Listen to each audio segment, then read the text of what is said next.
Springfield has a nuclear reactor with cracks in the cooling towers, a billionaire who glows faintly in the dark, and a family that has not aged a single day since the first Bush administration. Nobody in the show stops to ask why. Tonight, we will. Get comfortable, dim the lights, and let your mind drift into a town that has been hiding more than it ever let on. Section 1. The plant that never stopped leaking. There is a building on the edge of Springfield with two enormous cooling towers that have appeared in the opening sequence of this show for 36 years. Steam drifts out of them in almost every episode. Birds fly past them on the title card.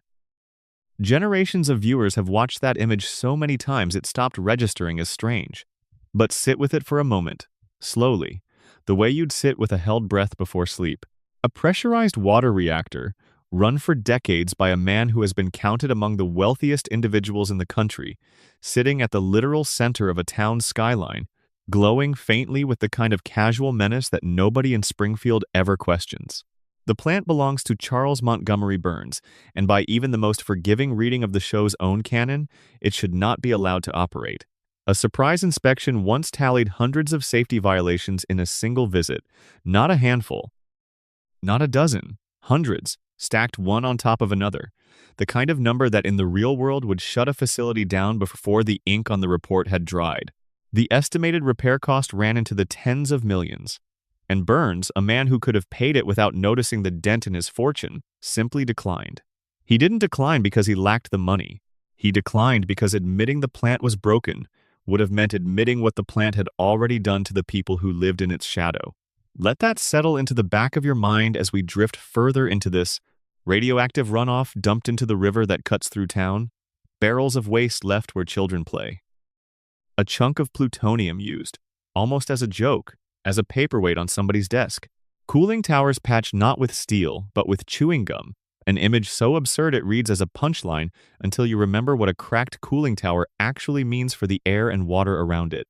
Somewhere in the lower levels of the facility, the show even shows us human skeletons, never explained, never investigated, simply present, the way a forgotten room collects dust. Nobody in Springfield asks who they were. Nobody asks how they got there. The town looks at the evidence and moves on, the way you might glance at something disturbing in your peripheral vision late at night and decide, gently, not to look directly at it. The man responsible for catching all of this, the safety inspector standing between the town and catastrophe, is Homer Simpson, a man whose own creator has described his intelligence as somewhere in the range that would qualify, in the real world, as a clinical disability. This is the same man who once discovered, almost by accident, that a crayon had been lodged inside his skull since childhood, quietly suppressing his own thinking for years without his knowledge. The same man who sleeps soundly at his control panel while alarms blare, who eats donuts through meltdown warnings, who once tossed a pastry directly into a reactor core out of simple curiosity about whether it would expand. This is the person Springfield trusts to keep its nuclear plant from poisoning an entire population, and he has held that post, somehow, for longer than most real careers last. Now, picture the first visible proof that something in the water has already gone wrong. A fish pulled from the river near the plant with 3 eyes instead of 2. For a moment, the whole town pays attention. A political candidate uses the fish as proof that Burns has been poisoning the environment. Burns, cornered, eats the fish on live television to prove a point, the town watches, and then, gently, the story fades. No follow-up tests. No water sampling. No uncomfortable question lingering in anyone's mind about what a mutated fish might be telling them about the people who drink from that same river every day. The conversation simply closes, the way a door clicks shut in another room while you're already drifting towards sleep. Years later, the show hands us the answer to that question without ever using the word it's really describing. Homer, wandering near the woods one night, sees a glowing figure stumbling through the trees and is convinced he's found an extraterrestrial. Federal agents are called in, the town spirals into excitement. And when the truth is finally revealed, the glowing figure in the forest is not an alien at all. It's Burns himself, returning from a private medical treatment so saturated with radiation that his body visibly emits light. The regimen keeps him alive for exactly 1 more week before it has to be repeated. Without it, his body would fail. After each session, he wanders out of the facility in a daze, luminous, unsteady, looking for all the world like something from beyond the stars. And the town, faced with a literal radioactive billionaire stumbling through their woods, decides the more comfortable explanation is aliens. Not the power plant towering over their houses. Not the man who owns it. Aliens. That tells you everything about how deep the avoidance runs in this town, and how willing an entire population can be to choose a stranger, gentler story over the one sitting in plain sight. Years after that, in the film version of the story, the contamination becomes too large to dismiss with a shrug. Federal regulators determine that Springfield's pollution has reached a level so extreme that the only solution is to seal the entire town beneath a massive glass dome, physically quarantining it from the rest of the country. Sit with that for a moment as your eyes grow heavy. A real federal agency, operating within the show's own universe, looked at this town and concluded that containment was the only responsible option. Not a fine, not a cleanup order, physical containment, as if the town itself had become something closer to a hazardous material than a place where people live. And the people inside, the ones who have been drinking that water and breathing that air for years, remain inside the dome when it finally closes over them. Now look closely at the residents themselves, the way you might look at an old photograph and notice details you missed the first 10 times. Homer's overbite. The strange bulge of every character's eyes. 4 fingers on each hand instead of 5, a detail so consistent and so quietly strange that once you notice it, you cannot stop noticing it. Marge's hair, towering and blue, defying gravity in a way no real human hair ever could, held in that exact shape for over 3 decades without explanation. Marge herself once worked briefly inside that very plant, exposed to the same leaking radiation, the same documented violations, before she and Homer had children. And every one of those children, born after both parents had already spent years marinating in Springfield's particular brand of contamination, displays the same unexplainable traits. Spiked hair that holds its shape without product, skin the color of caution tape, proportions that simply do not occur anywhere else. Here's the detail that quietly reframes everything.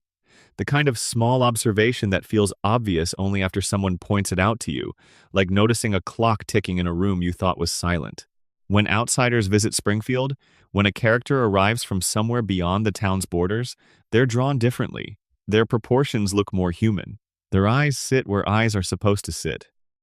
The show has spent decades training your eye to read this as nothing more than a stylistic flourish, an animator's preference, and most viewers accept it without a second thought. But inside the logic the show has built for itself, there's a clear and consistent visual line between the people who live inside this contamination zone and the people who don't. Springfield residents look altered. Visitors look ordinary. Even the family dog carries the same bulging eyes as his owners. Even the fish in the river have grown an extra one. The wildlife is undeniably affected by the plant's runoff, and the show shows you this directly, without apology, and then quietly expects you to believe that the very same water has done nothing at all to the people who live beside it. And Burns knows. He has always known.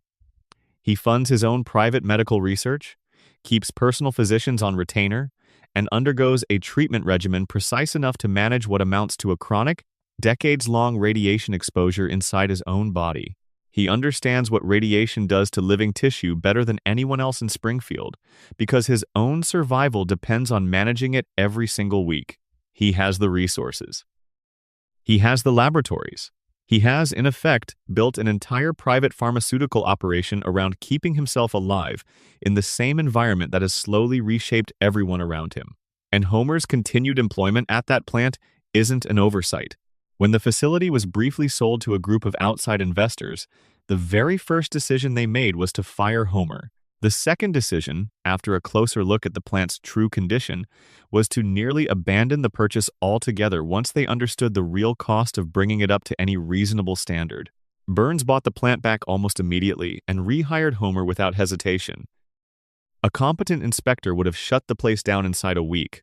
Homer, through no real fault beyond his own diminished capacity, ensures the violations simply continue quietly, indefinitely, the way water continues to find its way downhill no matter how many times you try to stop it.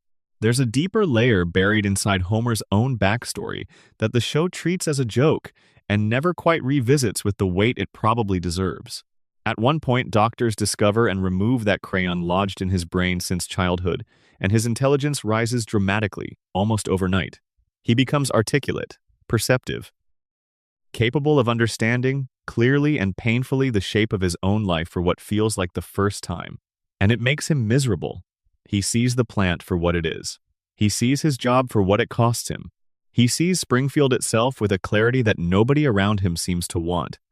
And faced with that clarity, he chooses to have the crayon put back in. He chooses the fog over the truth, the soft static of not knowing over the sharp edges of knowing too much.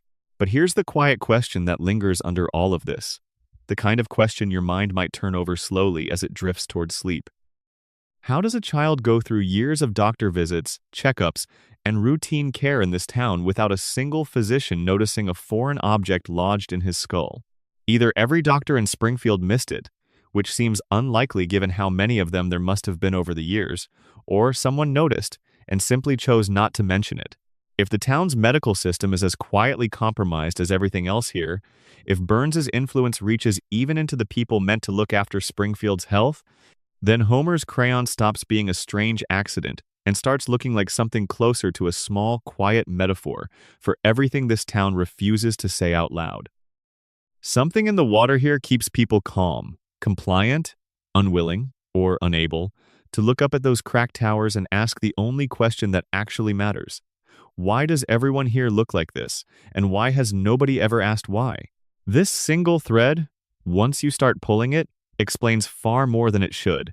The lack of aging across the entire cast starts to read less like an animation convention and more like a population whose biology has simply stopped behaving the way biology is supposed to behave. The town's strange capacity to forget catastrophe after catastrophe starts to look less like lazy writing and more like a population whose memory has been quietly worn down by decades of low-level exposure. Homer's impossible survival through falls, explosions, and accidents that would end any ordinary life starts to look less like cartoon physics and more like a body that has adapted, in its own strange way, to an environment most bodies were never built to survive. And Burns himself, ancient, frail, kept upright by a precise weekly ritual nobody else fully understands, starts to look less like a wealthy old man and more like the one person in town honest enough, in his own way, to admit exactly what it takes to stay alive here. Nobody in Springfield will ever put these pieces together, not because the evidence isn't there, but because the very thing that created the evidence is the same thing that keeps anyone from noticing it. The plant doesn't just power the town. It shapes the town, quietly, completely, one generation at a time, and Springfield has been living inside that shape for so long that nobody remembers what the alternative would even look like. Before we drift into the next part of tonight's story, take a moment and type into the comments where you're watching from and what time it is right there for you. It's a small thing, but it's nice to imagine all the different places this is reaching while you settle in. And if you'd like more slow, strange evenings like this one, consider subscribing so you don't miss the next visit to Springfield. Now, let your eyes rest a little, and let's keep going. Section 2. The 7 Weeks That Never Ended. There's an old episode easy to forget among hundreds of others, where Homer ends up in a hospital bed after a prank involving a beer can and an industrial paint shaker goes further than anyone intended. He survives the explosion itself, lands in recovery, and then, almost as an afterthought, reaches for a vending machine across the room. The machine tips. It lands on him, and Homer slips into a coma that the show tells us, plainly, lasts 7 full weeks. 7 weeks of silence. 7 weeks of monitors beeping steadily beside a man who, for all intents and purposes, simply isn't there anymore. And then, in the final minutes of that episode, he wakes. His son tearfully confesses to the prank that started it all, and Homer springs upright and immediately starts chasing him around the room in mock fury. The family laughs, the audience laughs. Life resumes as if nothing happened. Except the show tells you something in that same episode that it never circles back to. Homer lost 5% of his brain function during those 7 weeks. 5%, gone permanently, never recovered. And his response to hearing this is to laugh, even though he says out loud that he doesn't understand why he's laughing. Nobody around him treats this as alarming. Nobody asks what it actually means to lose a measurable piece of yourself and keep going as though nothing changed. The scene passes, gentle, and strange. The way a half-remembered dream slips by without your noticing it was odd until much later. This is the seed of a theory that has quietly followed the show for years. The kind of idea that, once it takes root in your mind, is hard to fully shake loose. What if Homer never actually woke up? What if everything that has unfolded since that hospital bed, every storyline, every impossible adventure, every guest appearance from a celebrity who happened to be culturally relevant that year, is simply the slow, fading activity of a mind that is still, somewhere, lying still under fluorescent lights, drifting further from the world with each passing week? Look at the show before that hospital stay, and then look at it again after. Before, the stories were small in the way real lives are small. Money worries, a marriage tested by ordinary frustration, a child struggling at school, afraid of being held back a year, a daughter quietly falling for a teacher who barely notices her. These are stories built from recognizable textures, the small humiliations and worries that make up an actual household. After the coma, the textures change so completely that it barely resembles the same show. Homer travels into orbit. He stumbles into secret societies. He discovers, almost in passing, that his own mother has been living as a fugitive for decades. He has, by some accounts, met a divine presence on more than one occasion. The show drifts from a family living through familiar struggles to a man whose life reads like the accumulated residue of 1,000 half-remembered news stories, movies, and rumors, all stitched together without much concern for whether any of it could happen to a real person. Longtime viewers have noticed this shift for years, without quite being able to name it. The internet has spent 2 decades arguing about exactly when the show changed, as if pinpointing a single episode could explain the slow drift from grounded comedy to something far stranger. The theory we're circling tonight offers an answer that feels, in its own quiet way, more emotionally honest than any writer's room shakeup or cast change ever could. The show didn't change because the writers got lazy. The show changed because the man dreaming it got worse. There's a detail buried 6 months before that hospital stay that, once you notice it, refuses to leave you alone. In an earlier episode that same season, Homer has a direct conversation with a divine figure who tells him, gently, that he will eventually come to understand the meaning of his life, but not yet. His time, the figure says, is coming. 6 months later, almost to the week, Homer is lying unconscious in a hospital bed. Taken as a throwaway joke about faith and patience, it reads as nothing more than a cute aside. Taken as part of the larger pattern, it reads like a quiet warning the show gave its own audience long before anyone thought to look for it. And then there's the piece of evidence that the theory explains more gently and more completely than any other explanation the show has ever offered. Nobody in this family grows older, not by a single year, not across 36 seasons. The youngest child has remained at the exact same age for longer than most marriages last. The oldest child has stayed locked at 10 years old through cultural shift after cultural shift, technology after technology, decade after decade. The parents haven't aged a visible day.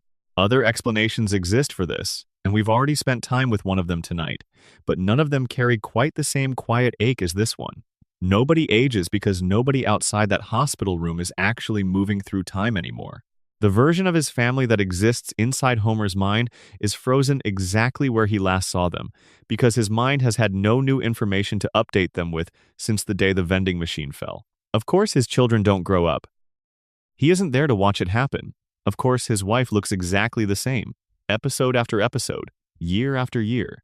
The last image he has of her is the one his unconscious mind keeps replaying, gently, on a loop, because that image is the only one available to him anymore. Comas, in their own quiet way, do exactly this to a mind. They hold the world still at the last moment it was experienced, the way a photograph holds a single second long after everyone in the frame has moved on. And every episode since that hospital bed becomes, under this reading, a kind of simulation. A mind running countless small variations on a life it no longer has access to, using only the materials it gathered before the lights went out. Even the parade of celebrity guest stars that floods the later seasons starts to make a strange kind of sense here. A mind in deep unconsciousness doesn't simply go blank.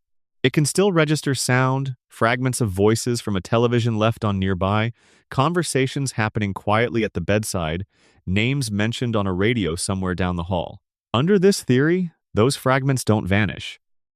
They get folded into the dream, transformed into characters, absorbed into a narrative that has no real way of telling the difference between a voice it half heard and a person it actually knew.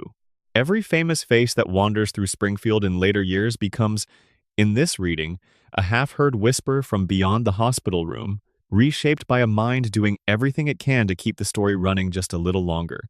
The show itself has flirted with this idea more directly than most viewers realize. In one later season, a sequence quietly circulated showing Homer waking from a long coma, only to reveal that everything outlandish that had happened since was nothing more than a dream. It was framed, almost immediately, as a planted hoax, a fake leaked scene meant to be dismissed as a joke at the audience's expense. But the fact that it exists at all says something worth sitting with. Someone, somewhere in that writer's room, sat down and animated the exact scene this theory describes, voiced it, completed it, and then handed it to the audience wrapped in a denial. They showed you the truth, and then told you it was a prank, and the audience laughed along. The same way Homer laughed when he was told he'd lost a piece of his own mind and didn't know why it amused him. One of the show's longtime producers addressed the theory publicly years ago, dismissing it outright as nothing more than fan speculation, nothing to take seriously. What that dismissal never managed to do, though, was explain the parts that actually keep people awake thinking about it. It never explained why nobody ages. It never explained the dramatic shift in tone that happens right after that hospital stay. It never explained why a divine figure would tell a man his time was coming exactly 6 months before his mind went quiet. The denial landed, the conversation moved on, and the fans, gently and persistently, never quite let it go.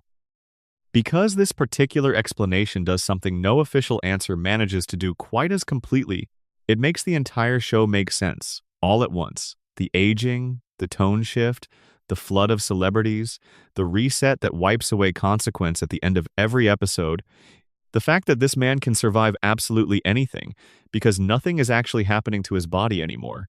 His body is resting somewhere quiet. Only his mind is still in Springfield, still working, still telling the story, because the story is the only thing keeping it company.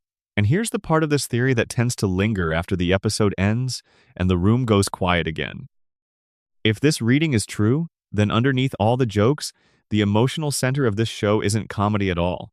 It's something closer to tenderness. A man's deepest wish, laid bare, is almost embarrassingly simple. He wants his family exactly as they are. He wants his wife to keep loving him. He wants his son to stay a mischievous boy a little while longer. He wants his daughter to keep playing her saxophone in her room down the hall. He wants the youngest to stay small enough to hold. He wants one more ordinary evening at home to last just a little longer than it's supposed to, and in the version his mind has built for him, it does. The dream gives him everything, his family held gently in place.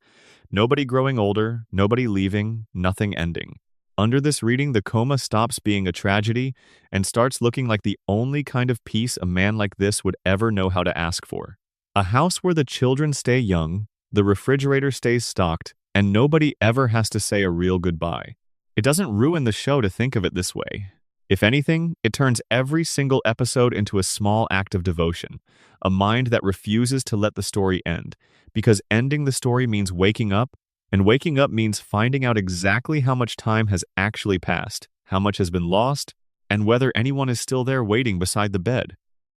The show will never confirm this outright, and it will probably never deny it completely either, because the evidence for it is woven so deeply into the bones of the series that removing it would mean rebuilding the whole thing from scratch. Nobody ages. The world keeps getting stranger with each passing season, and somehow every single time by the end of the episode he always finds his way back home, because in whatever quiet room he's actually resting in, he never really left it at all. Section 3. The shot nobody quite explained. Every long-running mystery eventually gets an official answer, and once that answer arrives, most people stop asking questions. That's what happened this summer. This town's wealthiest resident was shot at a public meeting. The case was closed quickly, almost too quickly, wrapped neatly around a single small suspect nobody could ever actually prosecute. But sit with the details for a while, slowly. The way you might turn over a stone in your hand without quite knowing why you picked it up, and the official story starts to feel thinner than it first appeared. Let's go back to the beginning, before anyone had an answer at all. That summer, the show attempted something no animated series had really tried before, a genuine whodunit, stretched across 2 parts and an entire season break, built specifically so the audience could play along and guess the shooter before the answer was revealed. It became something close to a national event.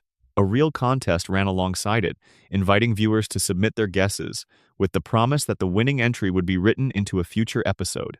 A tie-in special even aired, treating the fictional shooting with the seriousness usually reserved for an actual unsolved case. For one strange summer, a cartoon town's private drama became something close to a shared cultural mystery. The setup, in hindsight, was almost absurdly thorough. By the time the first half of the story ended, nearly everyone in town had a believable reason to want this man gone. He'd quietly stolen an oil deposit out from under the local elementary school, gutting its budget overnight. He'd bankrupted the owner of the town's only real bar. He'd caused a sinkhole that swallowed the local retirement home. He'd hurt a beloved family dog. And in a final, almost theatrical act of cruelty, he'd built a massive mechanical disc and used it to block out the sun over the entire town, forcing every resident to depend on his electricity simply to see during the day. When his loyal assistant finally objected, he was fired without a second thought right there in front of everyone. By the time the meeting that night ended in gunfire, there wasn't a single person in that room without a motive, and several of them were visibly carrying weapons. Then he collapsed, a single gunshot wound. He staggered toward the town's old sundial and fell, his hand landing across 2 letters carved into its face. From his own perspective, those letters could be read as the initials of someone close to his own household. The ambulance arrived. The screen went dark, and an entire audience had to wait an entire summer to learn who pulled the trigger. When the answer finally came, it arrived through a clumsy, almost comic investigation. A loyal assistant confessed immediately out of guilt, only for the confession to collapse once it became clear he'd been too drunk that night to have shot the right man, or even the right limb of the wrong man entirely. One by one, the obvious suspects were cleared through alibis ranging from the believable to the deliberately ridiculous, including one suspect who simply explained, through an entire musical number, that he'd channeled his rage into dance instead. The investigation stalled until a single eyelash was discovered on the victim's jacket. DNA testing pointed toward Homer. His fingerprints matched the weapon. His motive, a man who could never be bothered to remember his own employee's name despite years of service, felt painfully real. He was arrested. He was moments from conviction. And then the victim woke up. From his hospital bed, eyes barely open, he named his shooter without hesitation. The family's youngest child, a baby too small to walk reliably, let alone aim a weapon. According to his account, he'd run into her in the parking lot after the meeting and tried to take a lollipop from her hand. In the brief struggle, his gun slipped from its holster. She picked it up. It went off. Case closed, official record sealed, story over. Except it isn't. Not really. Not if you look closely at the contest that supposedly proved the mystery was solvable. Thousands of entries poured in from viewers across the country trying to guess the answer before it aired. According to commentary recorded by the people who made the show, not a single entry pulled from the random sample they reviewed actually guessed correctly. Nobody won.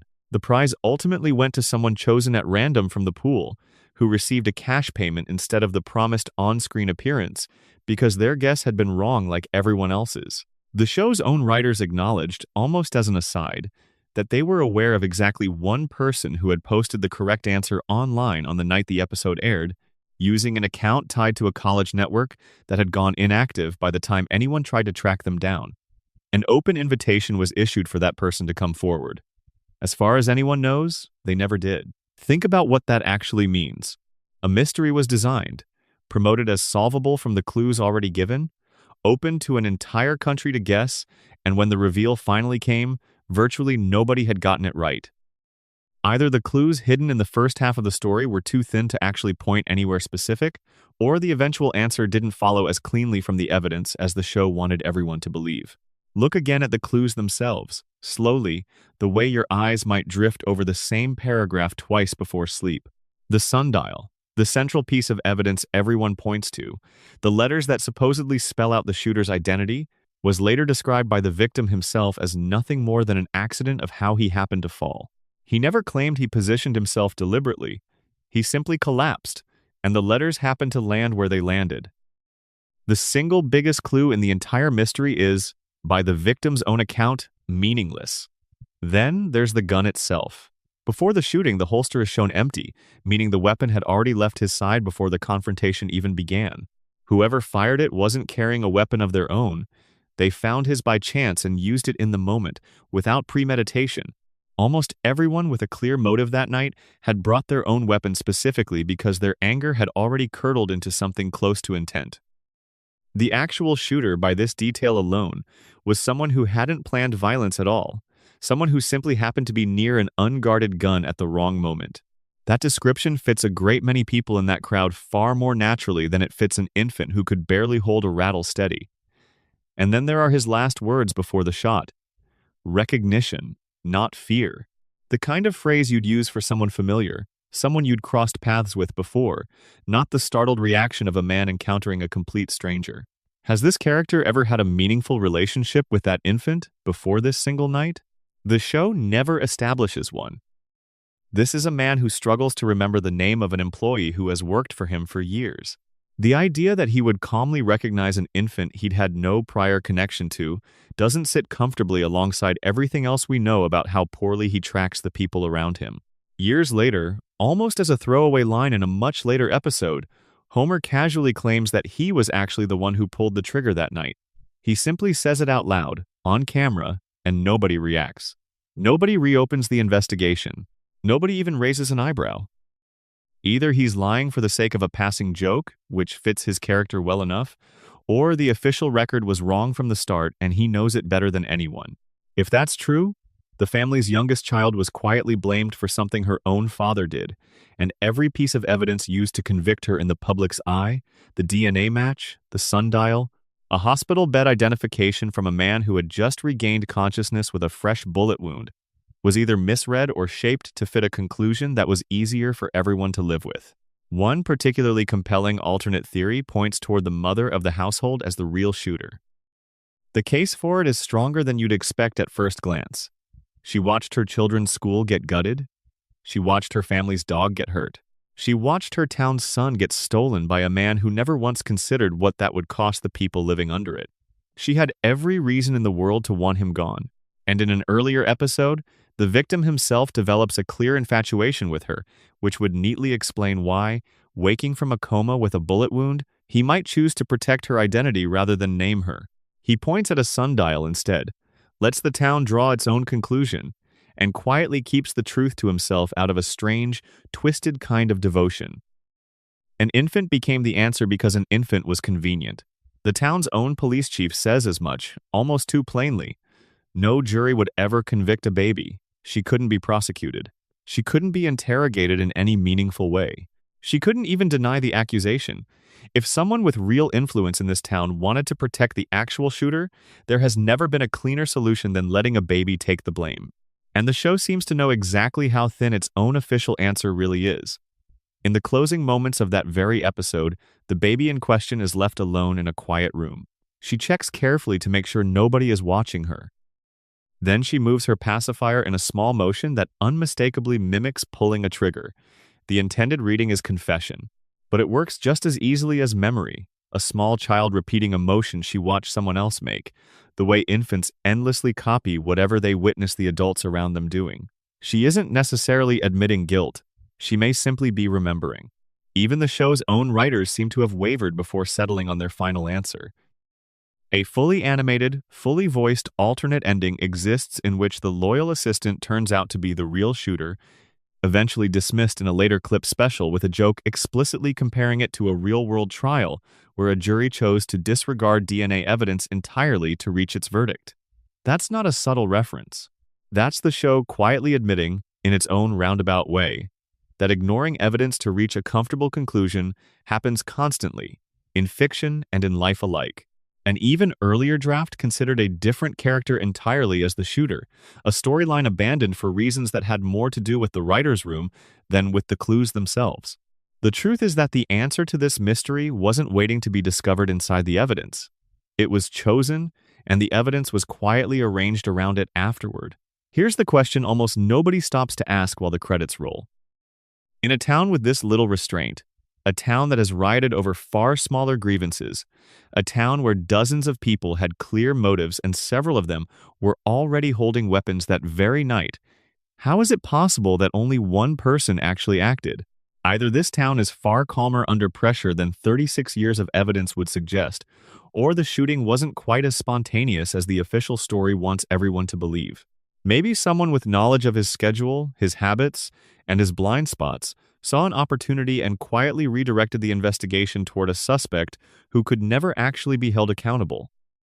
Maybe it was the assistant, freshly fired and humiliated that same day.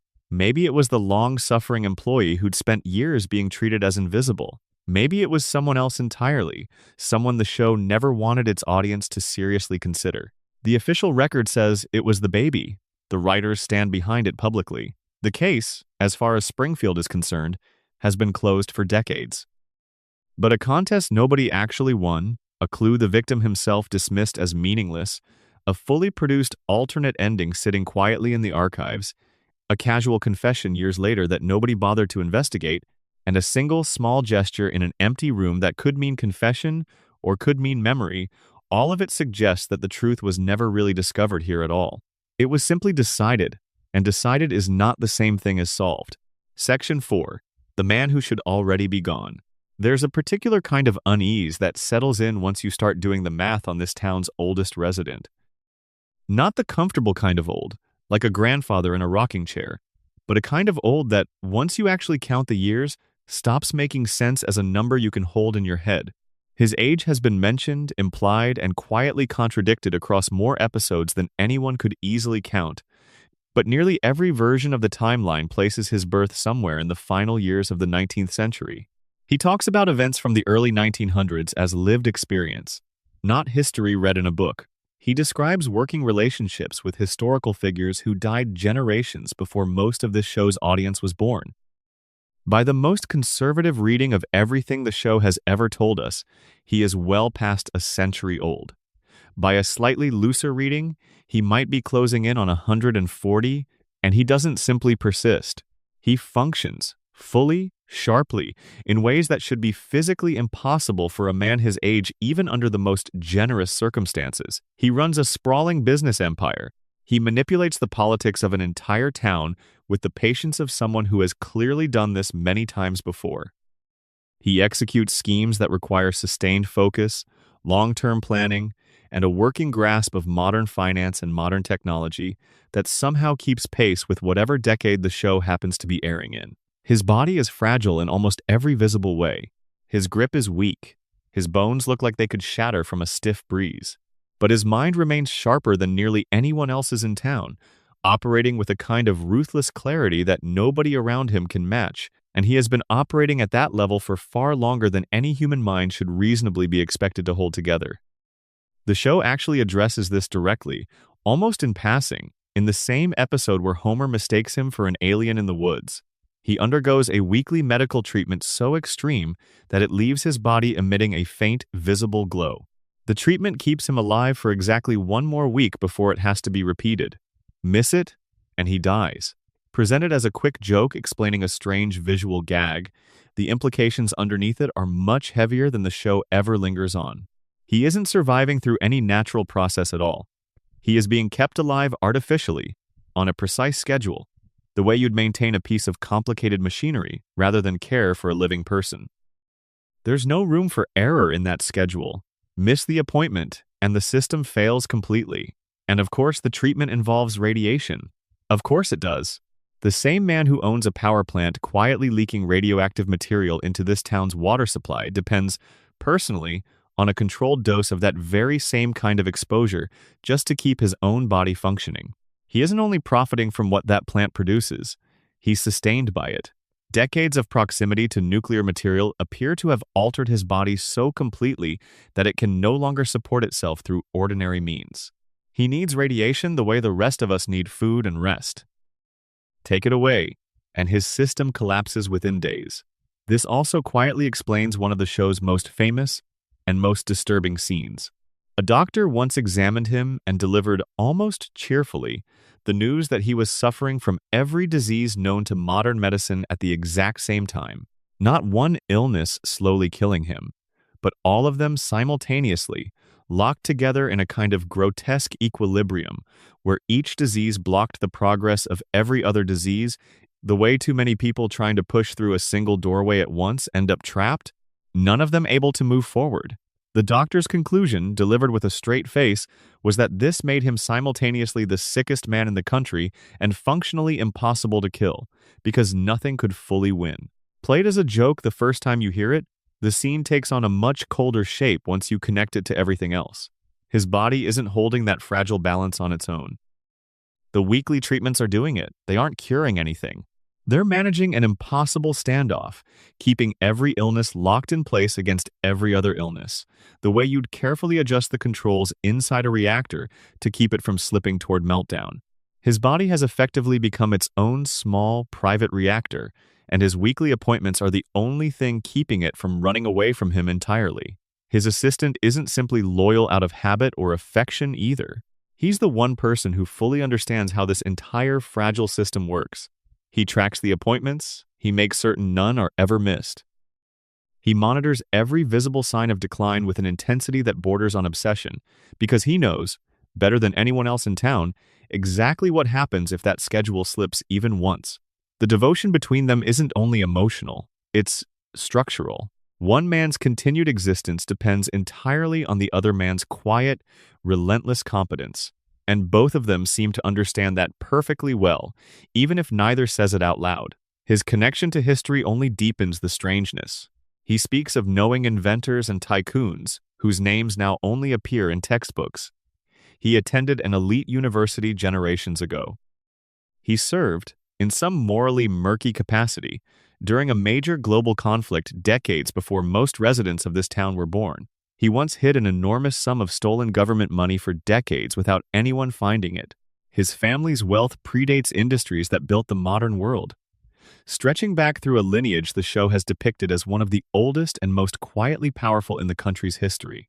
They weren't simply wealthy. They were the kind of wealthy that shapes the rules everyone else has to live by. The kind of wealthy that builds the very infrastructure it later charges people to use. The question the show never quite answers, the one that lingers long after the credits roll, is whether he's a singular anomaly or whether his family has always found some way to stretch their lives well past what should be possible.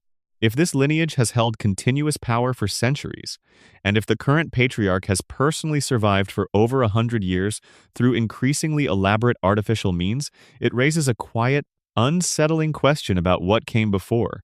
Before nuclear medicine, before any of the modern science currently keeping him upright, did earlier generations of this family rely on their own version of the same trick? The show never says. But it does make clear that this family has held on to its fortune for longer than most institutions in this country have even existed, and that kind of continuity rarely happens through luck alone. And then there's his long, strange relationship with death itself. He has come closer to dying, repeatedly, than almost anyone else in town, shot, hospitalized more times than anyone could easily count, collapsed, fallen, abandoned in the wilderness, poisoned, and every single time he comes back.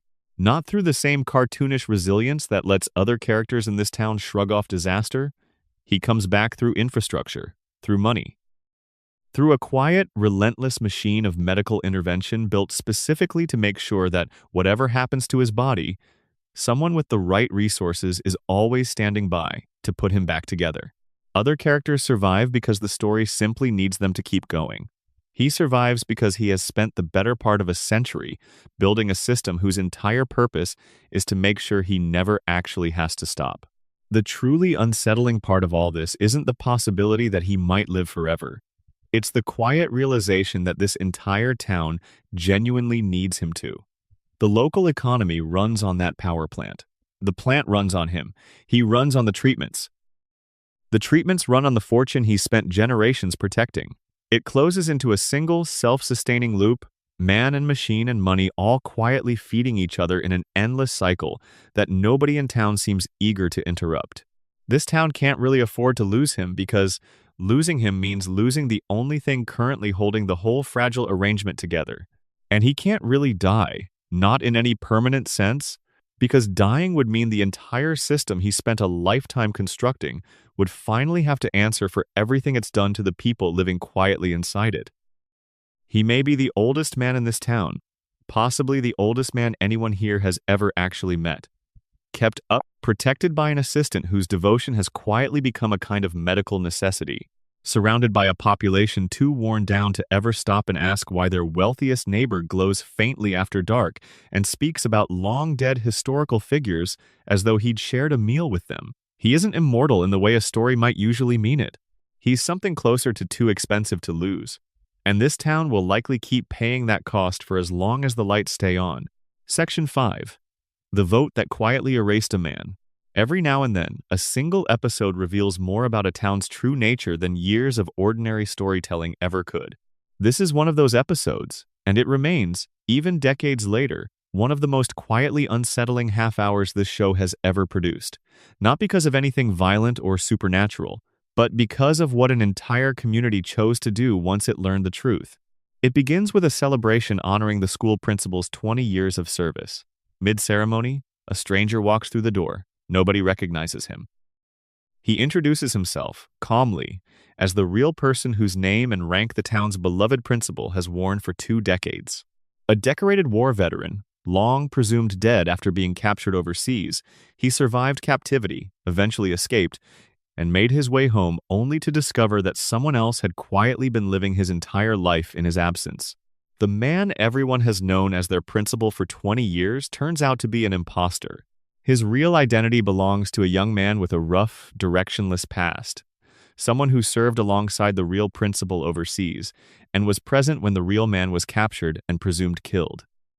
Carrying that guilt home with him, he traveled to deliver the news in person to the real man's grieving mother. But when he arrived, she mistook him, in her grief, for her own returning son. She needed him to be her son, and he, a man who had never really belonged anywhere or to anyone, simply let her believe it. He took the name, he took the rank.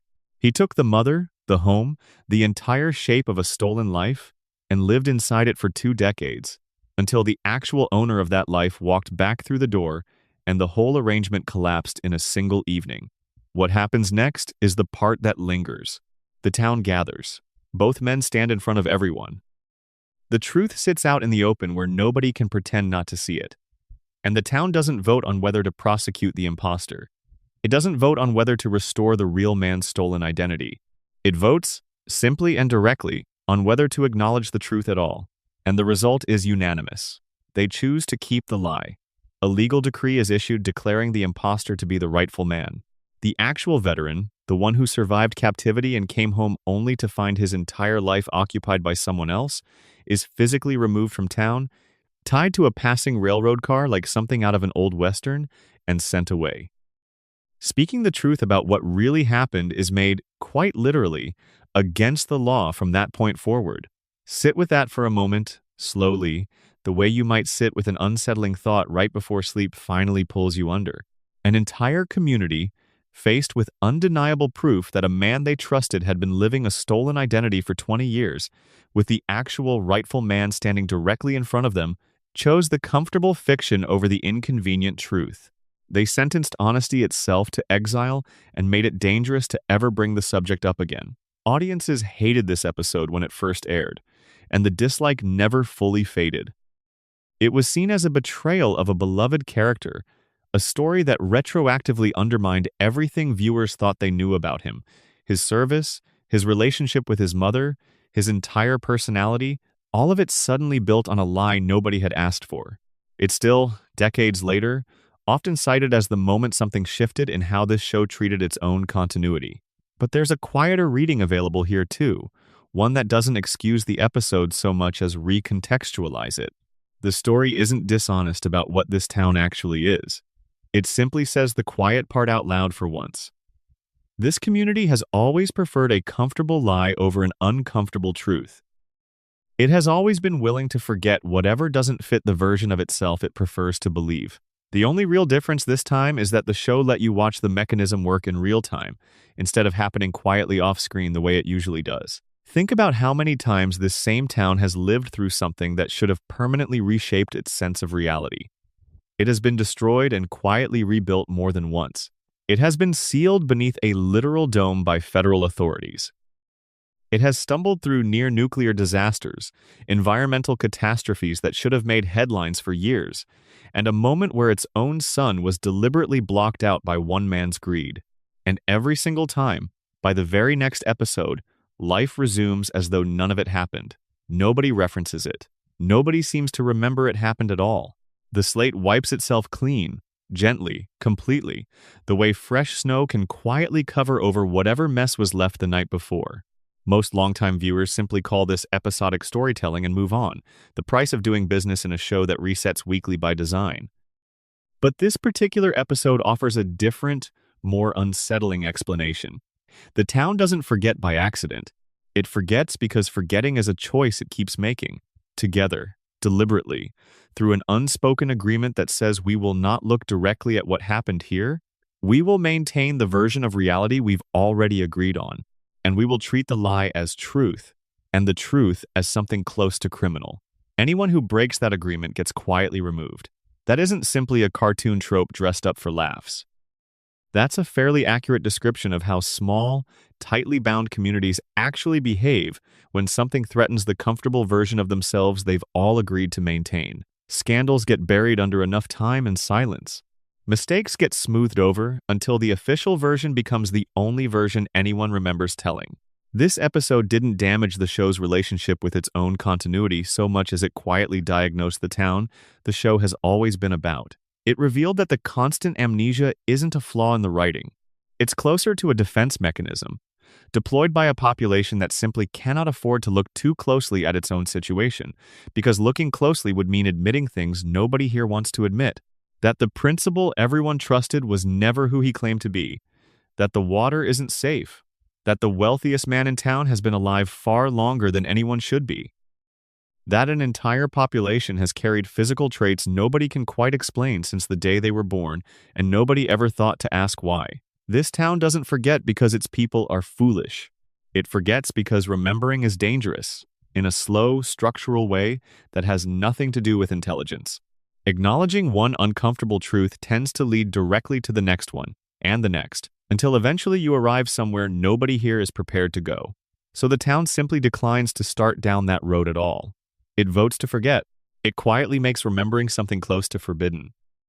And anyone who insists on remembering too clearly, anyone who shows up with undeniable proof that the comfortable version of events isn't the true one, gets removed, gently or otherwise, before their presence can unravel anything further. The real veteran in this story was, in a sense, this town's warning sign, arriving with proof that everything everyone believed was built on a lie. And the town's answer wasn't gratitude for the truth. It was exile for the man who carried it.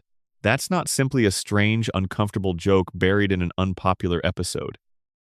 It's close to the clearest explanation this show has ever offered for how a town like this manages to sustain something as impossible as itself, through quiet consensus, through collective denial, and through the steady, patient removal of anyone who threatens the version of reality everybody else has already agreed to keep believing. Section 6. The Quiet One. There's a member of this household who never speaks, never really walks on her own, and is, by every reasonable measure the show has ever offered, the most capable person in the entire family. She communicates mostly through small sounds and an occasional pointed stare. She has been 1 year old for over 3 decades. And in that time, without ever saying a single intentional word, she has quietly accomplished more than the rest of her family combined. Let's start with the obvious moment, the one most people already know, even if they've never thought about it closely. We've already spent time tonight with the mystery of who actually pulled the trigger on the town's wealthiest resident, and we've walked through the holes in the official story. But set the question of guilt aside for a moment and look instead at what happened immediately after. A baby was formally identified as the person responsible for shooting a grown man. The case was investigated, and the conclusion reached by the town's own police chief was, more or less, that nothing further could be done about it, because no jury anywhere would ever convict an infant, and that was that. But look again at the very last shot of that storyline, the one most people remember vaguely without quite registering what it actually shows. Once everyone else has left the room and she believes she's alone, she pauses, looks carefully around to make sure nobody is watching, and then moves her pacifier in a small, deliberate motion that unmistakably mimics pulling a trigger. That isn't the kind of behavior typically associated with an infant.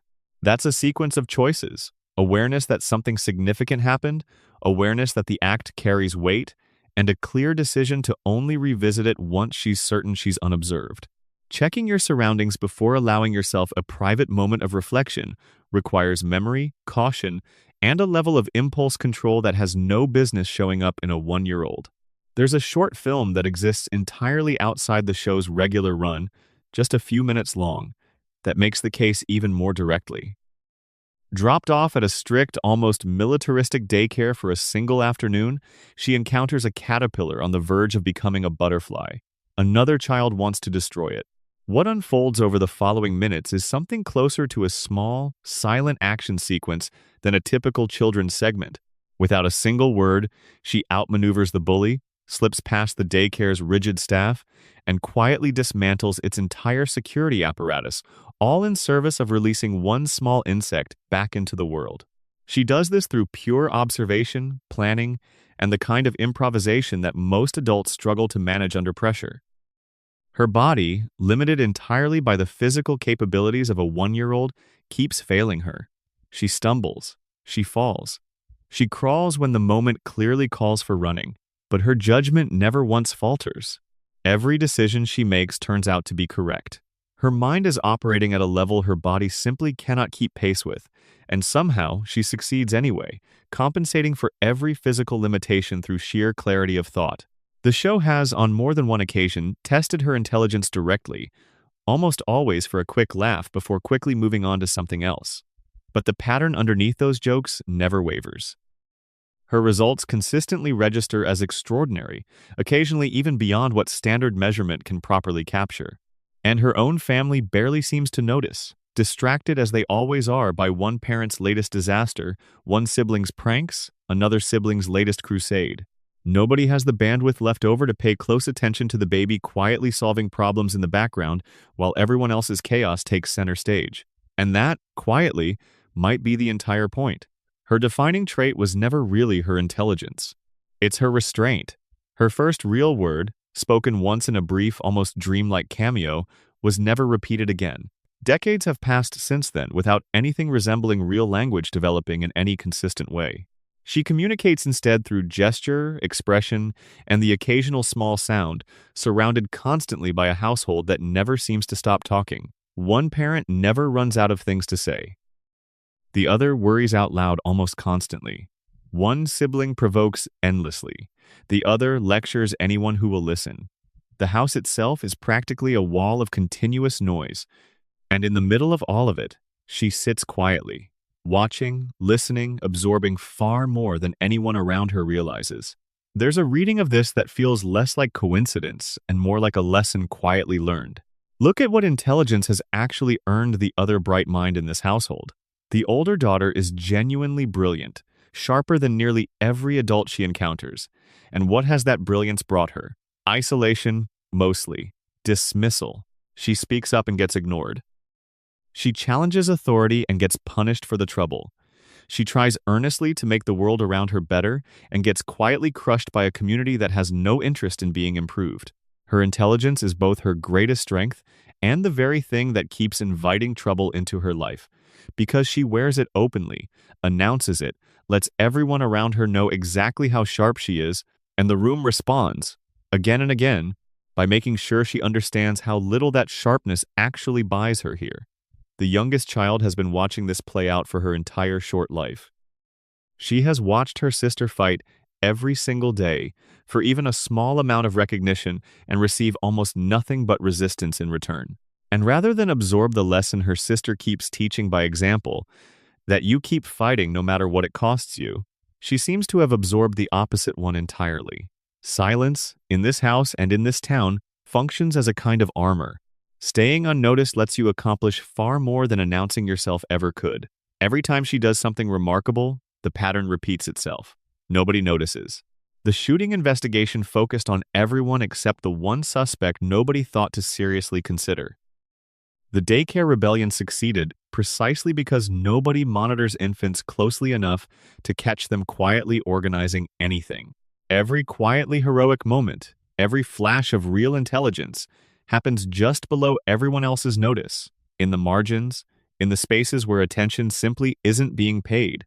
And she has made absolutely certain that nobody pays that attention to her by maintaining the most effective disguise available, behaving exactly like everyone already expects a baby to behave.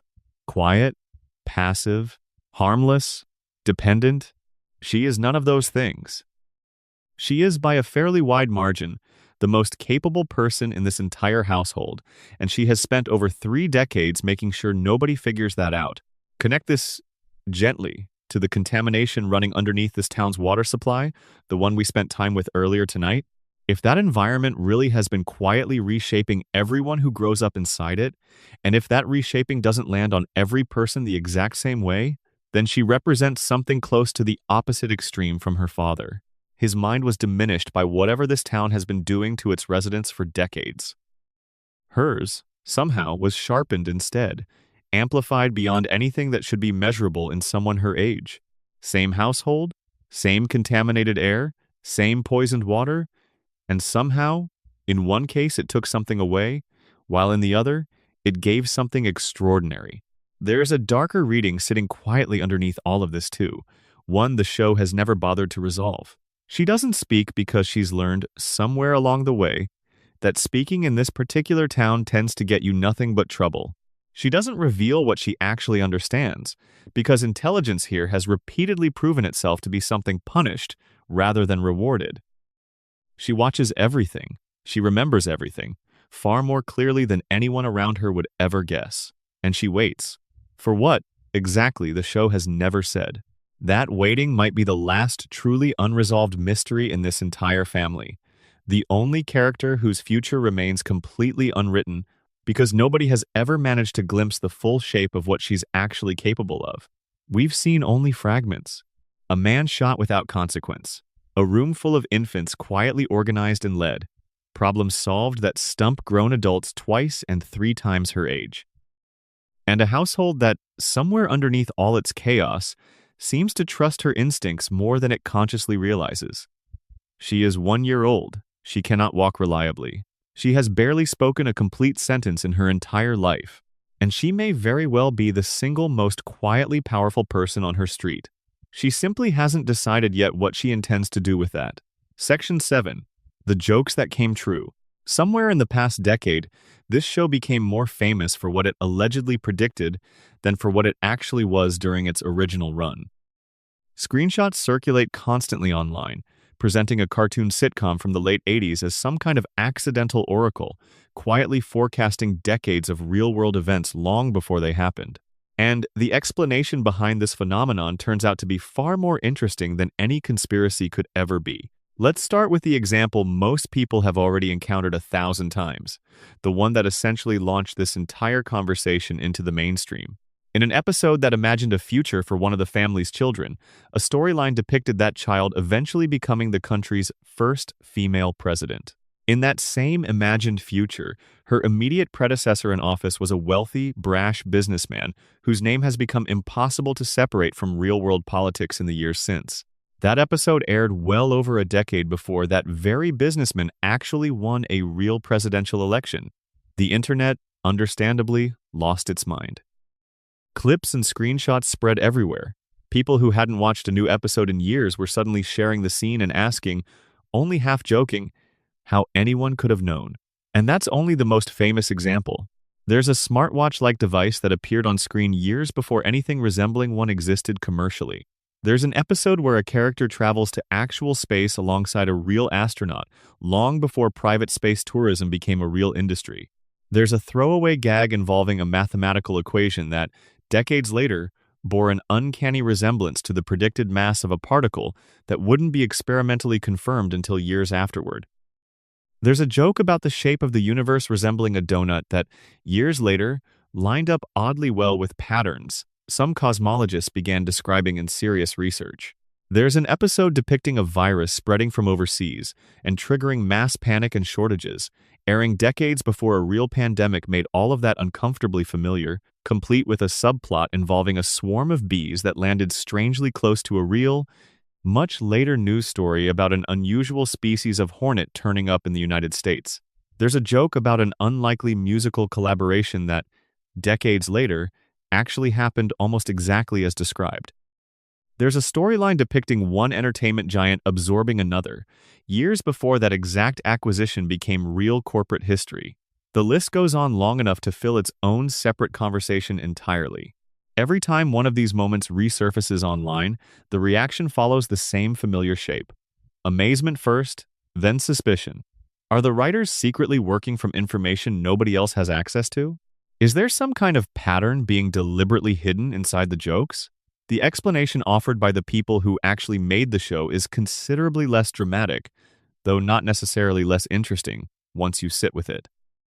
One longtime executive producer has addressed this directly, and his answer is refreshingly blunt. Throw enough darts at a board, and eventually some of them are going to land near the center. With a library stretching across hundreds of episodes and tens of thousands of individual jokes about American culture, technology, and politics, a number of them were always going to eventually line up with something that actually happened. Another producer who ran the show during some of its strongest seasons put it just as plainly, pointing out that very little of this is genuine prediction at all. It's closer to coincidence, amplified by the simple fact that the episodes themselves have been around long enough for history to start repeating familiar patterns on its own. Independent fact-checking has reached largely the same conclusion. The show's sheer volume of output creates endless opportunities for accidental alignment, and most of these supposed predictions turn out to have fairly mundane explanations once you actually dig into them. Many were never predictions at all, just jokes built on trends that were already clearly visible at the time they were written.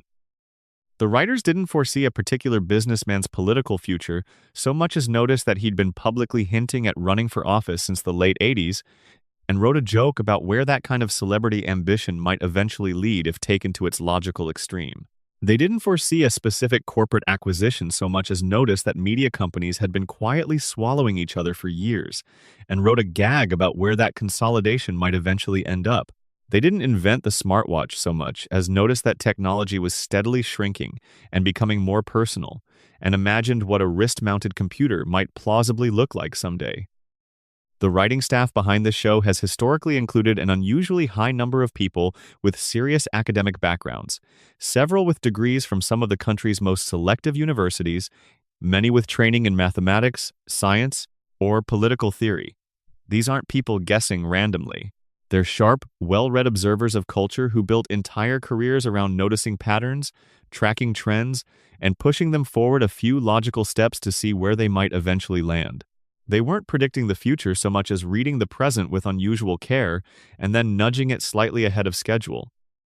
But here's where the explanation starts to feel a little less tidy, because while it accounts for most of these examples, it doesn't quite cover all of them. Some of the alignments are specific enough, detailed enough, that pure statistical probability starts to feel slightly inadequate as a full explanation. The political prediction didn't simply gesture vaguely at the idea of a celebrity running for office someday. It used a real name. It even included a visual sequence that, years later, would bear an oddly close resemblance to the actual campaign announcement that followed. A separate episode joking about a dangerous animal act involving a famous performing duo depicted an animal attack that, not long after, played out in real life in a way that felt uncomfortably close to the joke itself. These aren't vague trend extrapolations anymore. These are specific enough details that they make you sit back for a moment and stare a little longer at the screen than you intended to.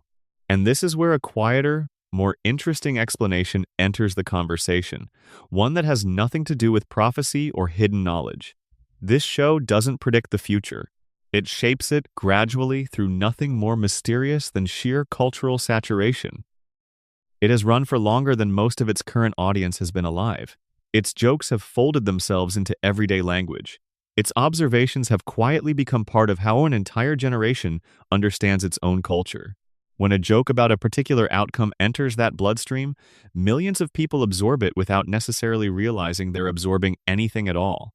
It becomes a reference point, something people repeat at parties, something that lingers faintly in the back of the mind. The joke doesn't predict what eventually happens. It makes the eventual outcome feel familiar before it ever actually arrives, the way a half-remembered dream can feel oddly recognizable the moment it starts to come true in waking life. And when reality finally catches up to that old joke, it rarely feels like genuine surprise. It feels more like recognition. We've seen this somewhere before. This show didn't predict a major corporate acquisition. It made that kind of consolidation feel inevitable by treating it as obvious satire years in advance. When the real acquisition finally happened, the cultural response wasn't shock. It was something closer to quiet acknowledgement. Of course that happened.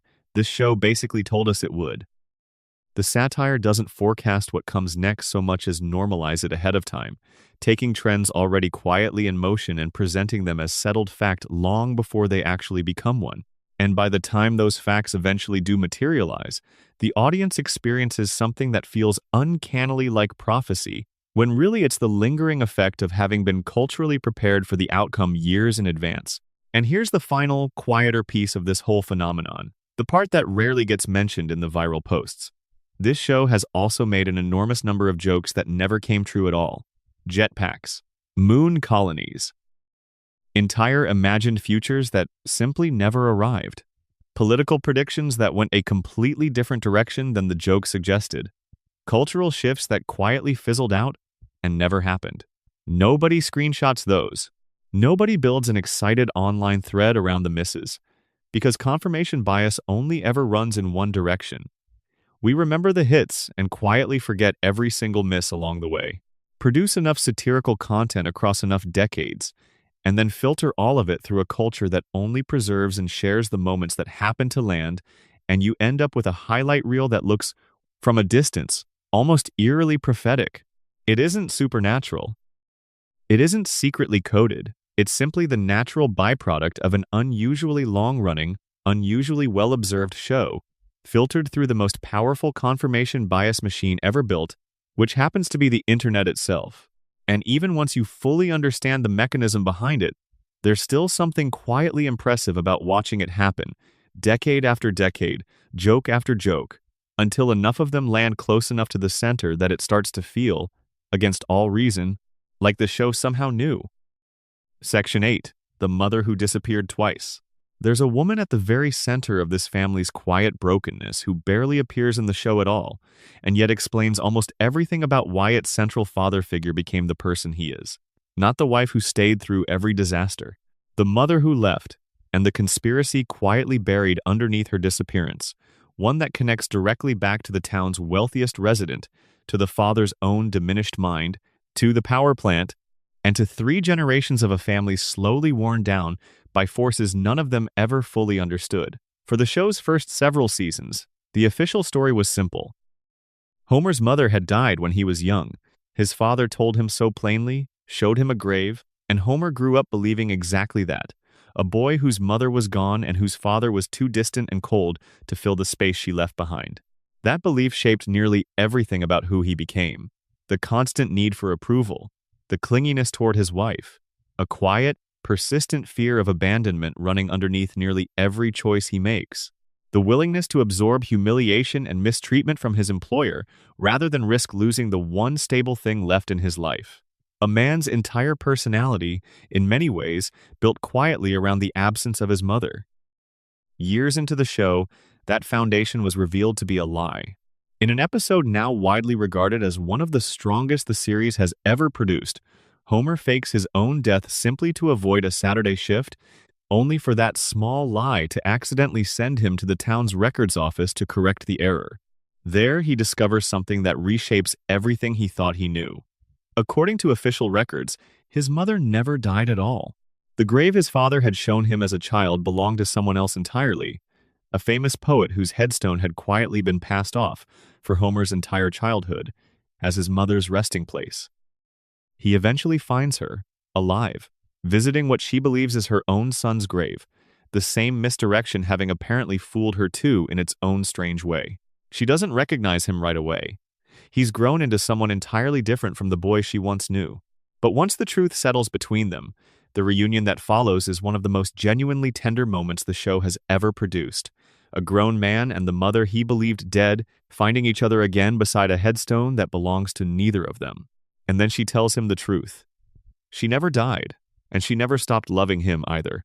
She left because staying had become dangerous, both for him and for his father, because the man who would, decades later, become Homer's own employer had already destroyed enough of her life by that point to force her into hiding. The story stretches back to a much earlier era, long before Homer was old enough to understand any of it. She had been an ordinary housewife then, married, raising a young son, living quietly while the wider world outside their door was consumed by protest and upheaval. And then something in her shifted. She became involved with a small group of activists, people the show paints with its usual gentle absurdity, but whose underlying cause it never undermines or mocks. Their target was a private laboratory, secretly producing biological weapons, owned, it turns out, by the very same man who would later build the nuclear plant looming over this entire town. Sit with that for a moment. The wealthiest man in this community didn't simply own a power plant riddled with safety violations. He once also ran a facility quietly developing weaponized pathogens, somewhere in or near the same town where children were playing, where families were going about their lives with no idea what was happening down the road from them. She and her small group broke into that lab and detonated a device designed to neutralize the biological agent stored inside. The raid succeeded. The weapons were destroyed. But in the chaos of escaping, she made one mistake. She stopped to help someone who'd been knocked down in the confusion. That someone turned out to be the lab's owner himself.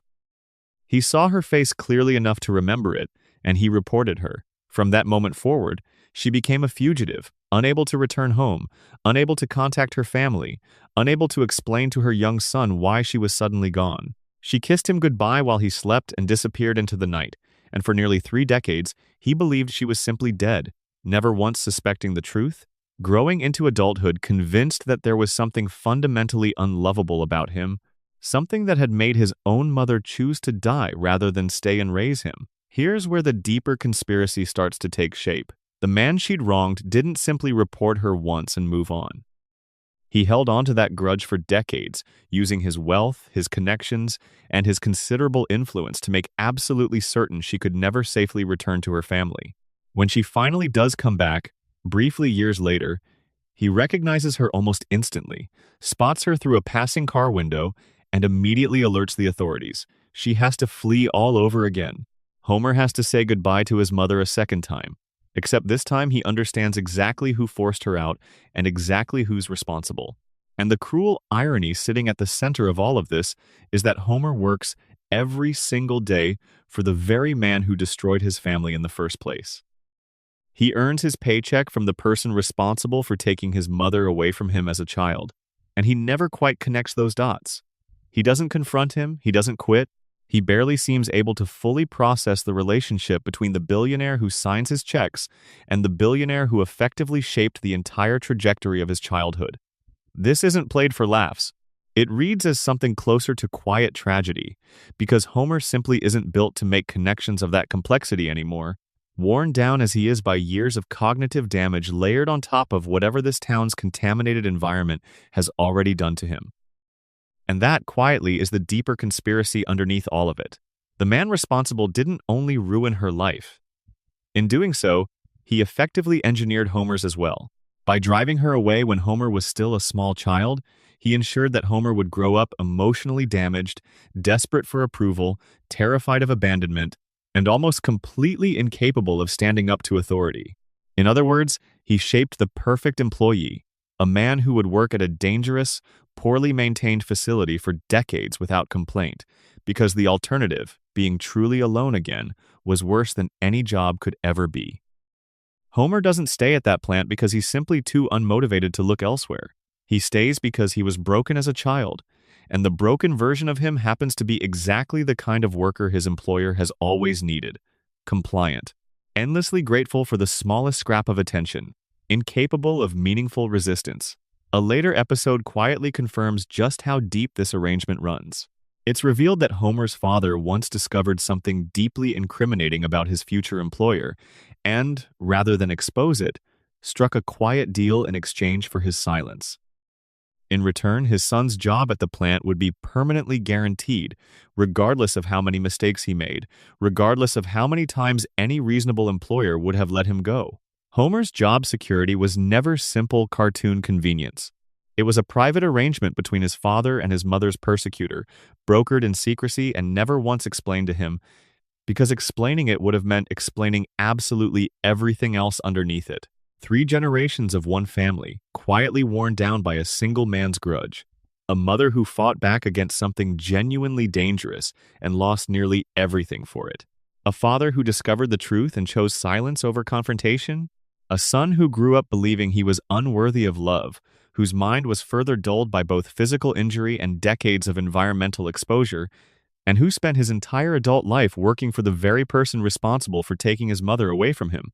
Homer sits at the exact center of all of it, too worn down to ever see the full pattern, too dependent on the only stability he has left to risk breaking free of it. The show eventually lets his mother pass away in a later season, in one of its quietest and most genuinely devastating scenes. No joke, no cutaway gag. No reset waiting at the end of the episode to undo what just happened. Just a man sitting beside his mother, holding her hand, watching her slip away one final time, carrying the weight of nearly 30 stolen years between them. Underneath the jokes, underneath decades of physical comedy and gentle absurdity, there's a quiet story here about a family slowly dismantled by one man's power and one town's complete inability to ever meaningfully resist it. She fought and lost nearly everything. Her husband made a quiet deal and buried the truth that came with it. And her son inherited the full weight of all of it without ever quite understanding why his life felt so heavy, working every day at the very place that made it that way. Section 9. The town that refuses to be found. There's a question this show has spent 36 years carefully avoiding, and not, it turns out, by accident. Where exactly is this town? Not which fictional skyline it borrows or which accent its residents occasionally slip into. The real question runs deeper than geography. Why has the show spent over 3 decades making absolutely certain that question can never be answered? This is arguably the most recognizable fictional town in the country. Its nuclear plant, its tire yard, its harbor, its monorail, its elementary school, its prison, all instantly familiar to viewers who couldn't necessarily place it on a map even if their lives depended on it. It has mountains, it has coastline, it has desert stretching out somewhere nearby, and farmland rolling out somewhere else. It borders, depending entirely on which episode happens to be airing, a rotating handful of real states that rarely agree with each other. It sits somewhere coastal, and somehow also somewhere landlocked, somewhere near a northern border, and somewhere else entirely near a southern one. Its weather shifts from blizzard conditions to tropical heat within the span of a single season. This town doesn't exist comfortably in any single state, because it has been quietly built, episode by episode, to exist in all of them at once. The contradictions aren't accidental slip-ups. They're consistent, deliberate, and have been maintained for the entire run of the show.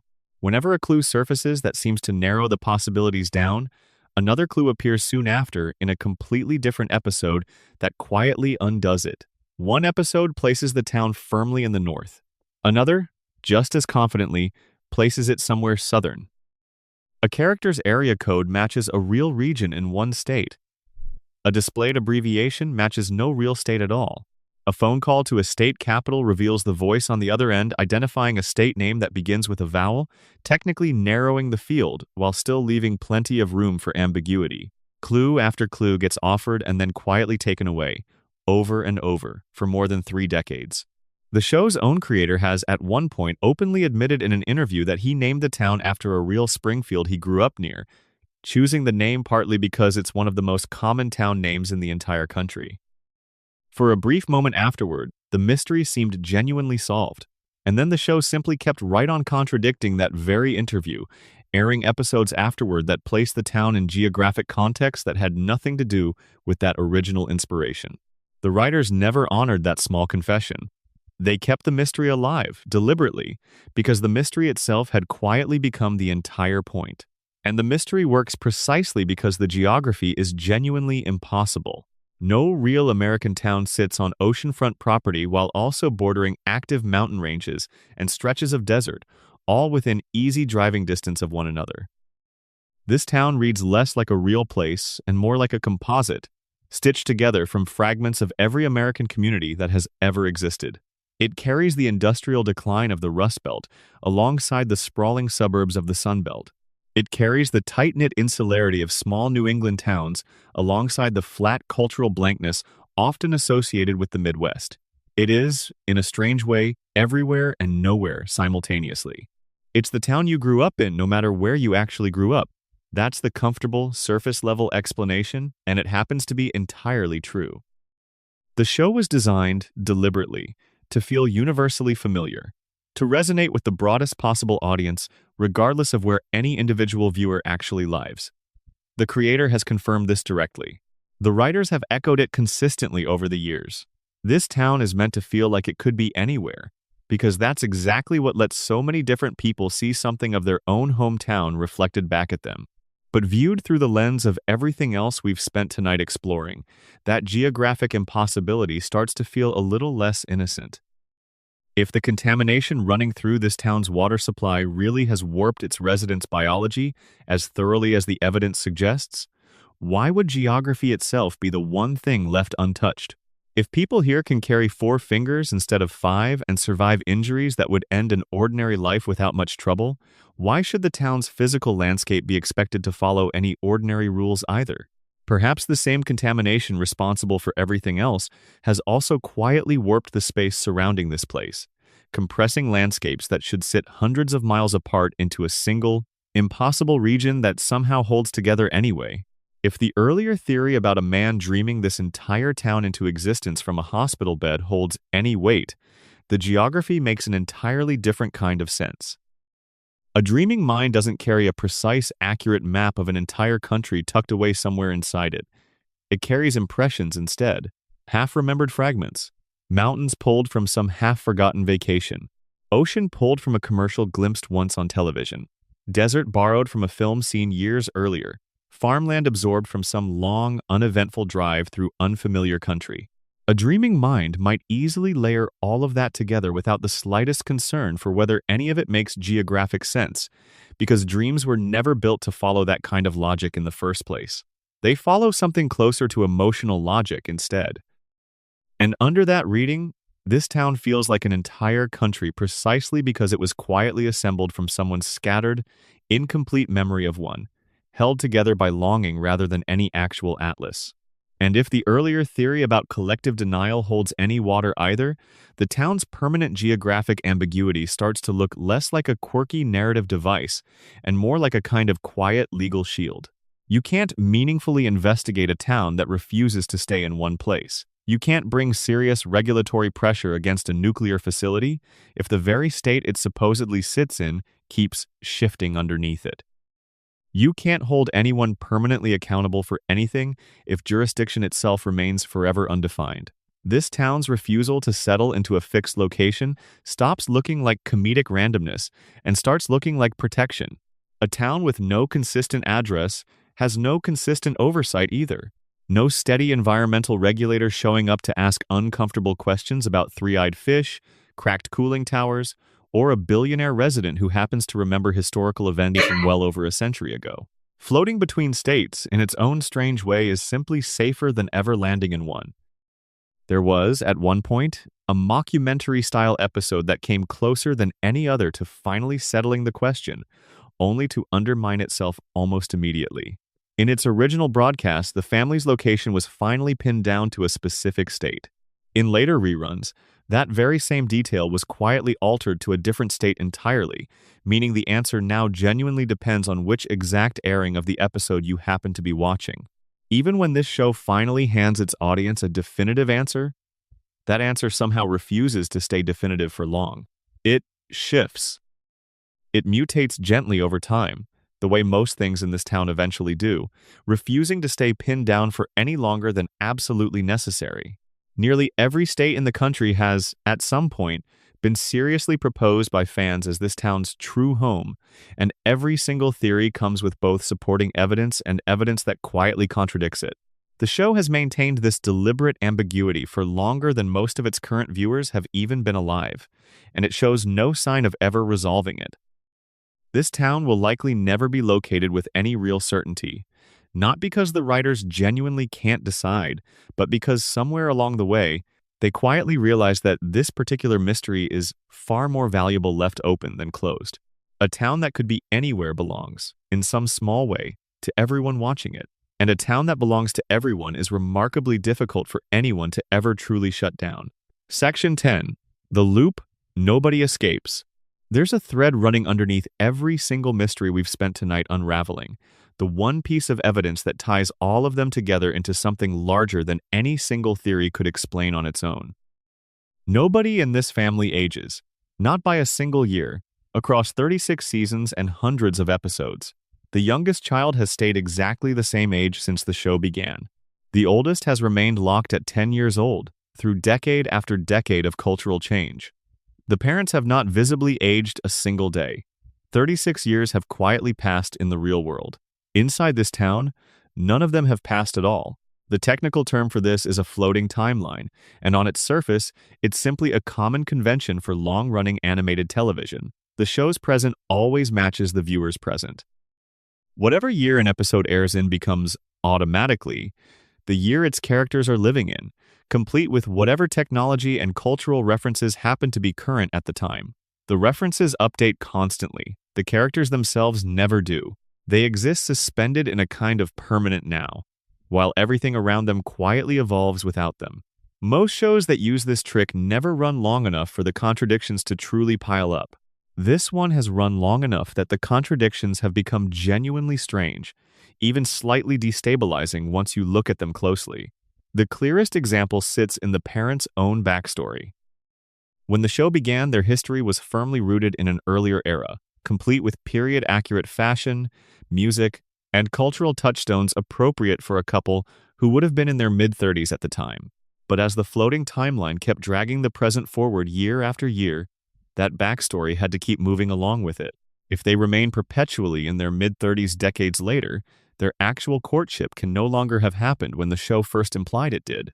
It has to keep sliding forward instead, episode after episode, flashback after flashback, until their formative years have effectively been rewritten 3 or 4 separate times, placing their youth in one decade, then the next, then the one after that, each version slightly different from the last and none of them fully consistent with each other. This means, quietly and a little unsettlingly, that these two characters don't actually have a fixed past at all. Their history gets rewritten every few years simply to maintain the illusion of an unchanging present. Their memories shift. Their origin story functions less like a settled fact and more like a draft that keeps getting revised whenever the story needs it to. And the show treats this as entirely unremarkable, because within the internal logic of a floating timeline, it genuinely is unremarkable. These characters don't really carry histories in the way real people do. They carry whatever approximation of history happens to suit the episode currently being told, discarded quietly the moment the next episode needs something slightly different.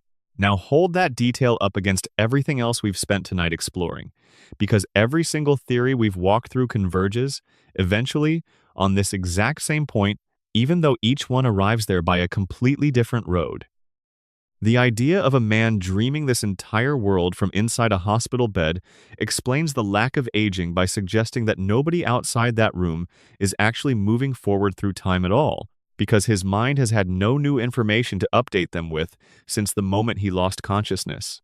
The contamination running through this town's water supply offers a biological explanation instead, suggesting that decades of exposure have altered these residents at a level deep enough to interrupt the normal process of aging entirely. The story of a town that votes collectively to bury inconvenient truths suggests something closer to a deliberate, communal agreement to ignore the passage of time itself, the same way it ignores everything else that threatens its comfortable version of reality. And the picture of a wealthy, ancient resident who has clearly found his own way to cheat death through wealth and private medicine suggests that the very concept of aging has already been rendered negotiable somewhere inside this town's own internal logic. 4 entirely different explanations, 4 entirely different paths, and all of them arrive in the exact same place. Time simply does not move the way it's supposed to here, and something underneath the surface, whether contamination, denial, an unconscious mind, or simple unchecked wealth, has quietly broken the normal flow of it for everyone who calls this place home.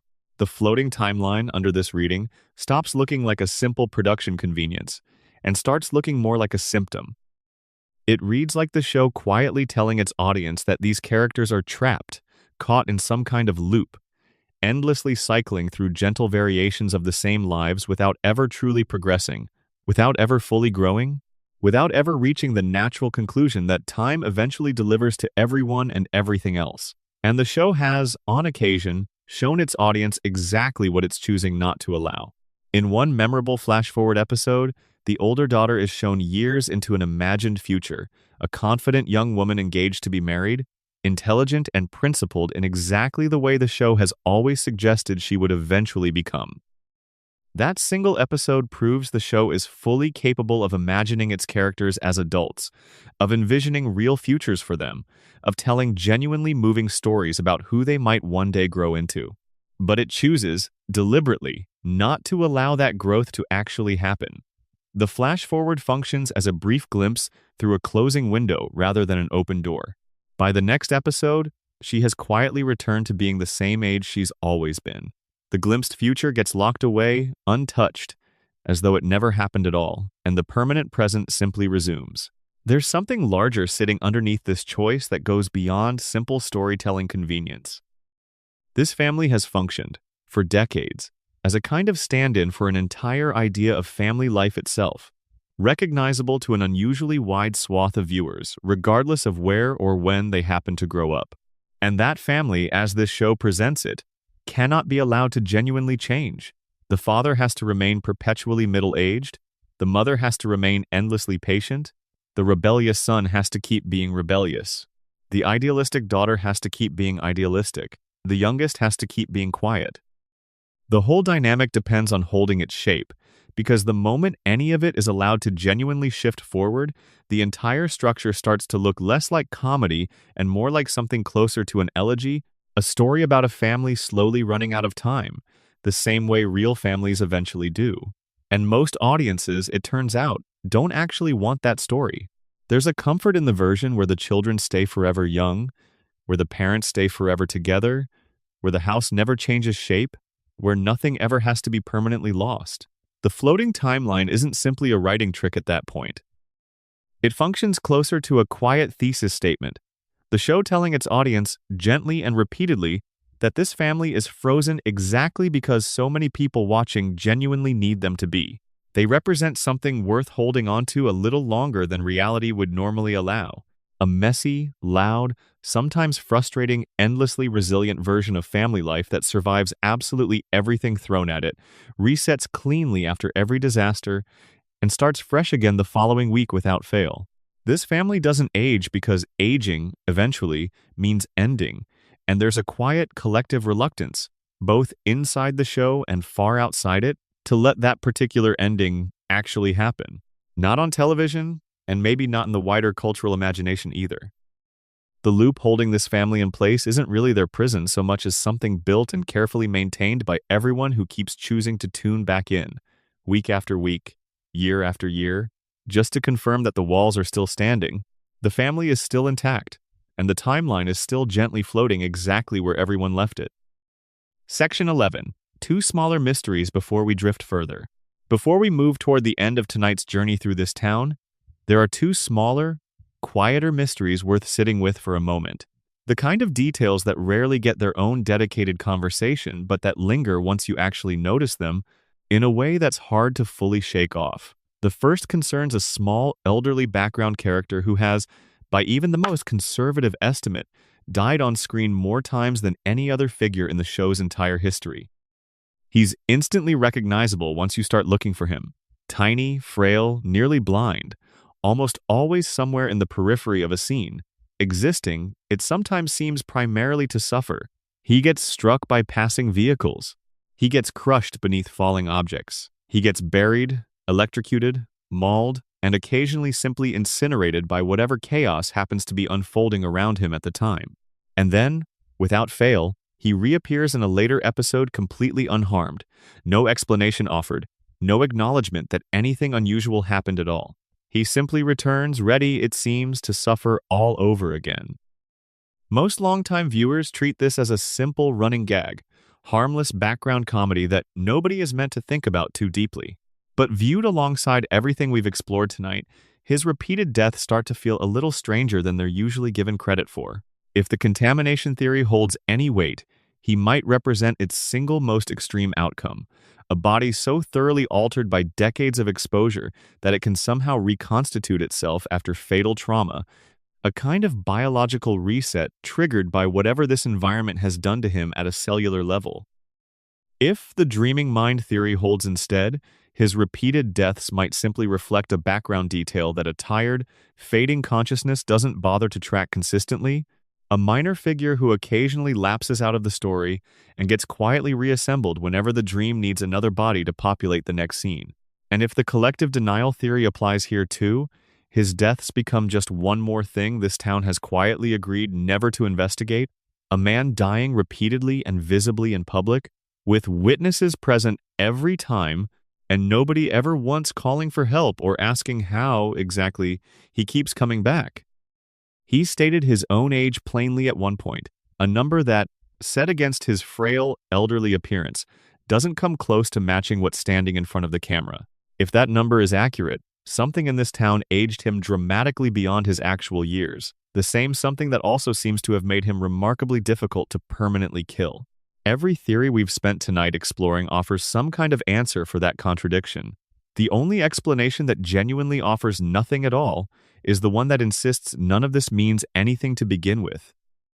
The second mystery concerns someone almost entirely opposite in temperament, a relentlessly cheerful, deeply religious next-door neighbor who appears, by nearly every visible measure, to be a genuinely better person than the show's own central father figure in almost every conceivable way. Kind, generous, physically fit, financially responsible, a devoted father and a reliable neighbor. And the show, quietly and repeatedly, seems to punish him for exactly that. His wife was killed in a freak accident years into the show's run, the direct result of the father figure's carelessness during an otherwise ordinary outing. And true to character, he forgave the man responsible almost immediately, the way he forgives nearly everything, absorbing one disappointment after another, with the same unwavering grace and quiet faith that nothing ever truly shakes. But the show has occasionally let small cracks show through that calm exterior. In one particularly memorable storyline, a hurricane destroys his home, the community rebuilds it poorly, it collapses almost immediately afterward, and something inside him finally breaks. He has a full, visible breakdown, screaming at the town, finally voicing decades of quietly buried resentment before eventually being placed somewhere for proper care. What gets revealed there reframes everything that came before it. His endless kindness wasn't simply a natural personality trait. It turns out to be the result of intense childhood behavioral conditioning, the product of permissive, unconventional parents who, faced with a genuinely difficult and aggressive child, eventually sought out a specialist who spent years systematically suppressing that aggression through what amounted to deliberate psychological reprogramming. His kindness, viewed this way, isn't simply who he is. It's closer to a carefully constructed cage built around a much angrier child by a doctor who effectively trained the anger out of him through years of careful, deliberate therapy. Everything about his life reads differently once you know this. His endless patience with a neighbor who has caused him real harm isn't simple saintliness. It looks closer to something pathological, a learned inability to express anger at all, regardless of how thoroughly it might be deserved. His faith reads less like pure spiritual conviction and more like a coping framework, something external he can lean on to explain why suffering keeps finding him, despite his consistently doing everything right. His forgiveness of the man responsible for his wife's death stops looking like grace and starts looking like a conditioned reflex. The response of someone trained, since early childhood, never to allow himself to feel what he's clearly entitled to feel. The show has shown its audience exactly what happens when that conditioning finally slips, and what surfaces underneath it isn't violence so much as something closer to bottomless despair. He has spent an entire adult life performing goodness, because whatever exists underneath that performance, the person he might actually be without years of careful suppression, is someone neither he nor this town seems prepared to ever actually meet. There's a particularly quiet, particularly devastating detail buried in all of this. The same divine figure who once spoke directly to this town's father figure, the same one who warned him, gently, that his time was coming, has never once spoken to this devout, endlessly faithful neighbor in return. The man who falls asleep during services gets a personal audience. The man who has dedicated his entire life to faith gets nothing but silence in return. That's not simply careless writing. Read closely, it functions almost like a quiet thesis of its own. Goodness, in this town, isn't rewarded. Kindness isn't protected. Faith doesn't necessarily get answered. Whatever underlying system actually governs this place, whether contamination, collective denial, or something else entirely, doesn't appear especially concerned with moral behavior. It seems concerned almost exclusively with compliance. And this neighbor happens to be the single most compliant person in town, conditioned into that compliance before he was ever old enough to choose it for himself. These two characters, the man who can't seem to stay dead and the man who can't seem to stop forgiving, sit at opposite ends of the same quiet pattern running underneath this entire town. Something here keeps everyone locked precisely where they already are, indefinitely, regardless of what they do or how hard they try to change it. Section 12.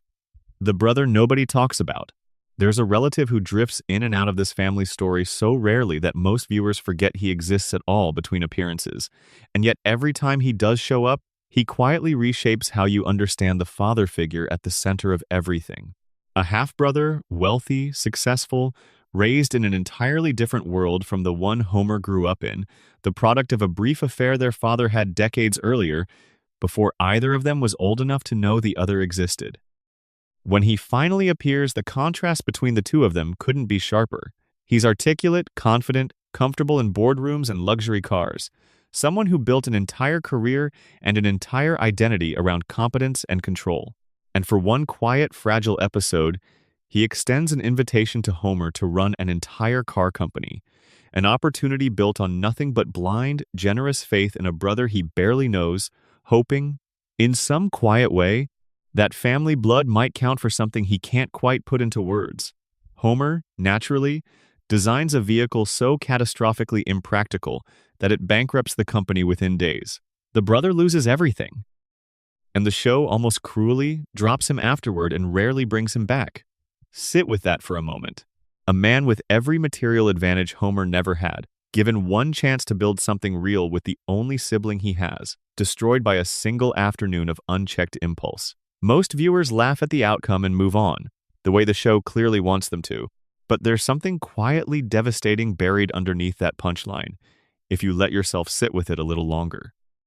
This is a man who grew up without a father present at all, raised entirely apart from the family Homer eventually inherited, who finally tracks down a brother out of some need that has nothing to do with money and everything to do with belonging, and who walks away from that reunion with nothing but financial ruin and a closed door behind him. He represents, in a strange way, the version of this family's bloodline that got everything material and still ended up alone, wealth without warmth, success without anyone waiting at home to share it with.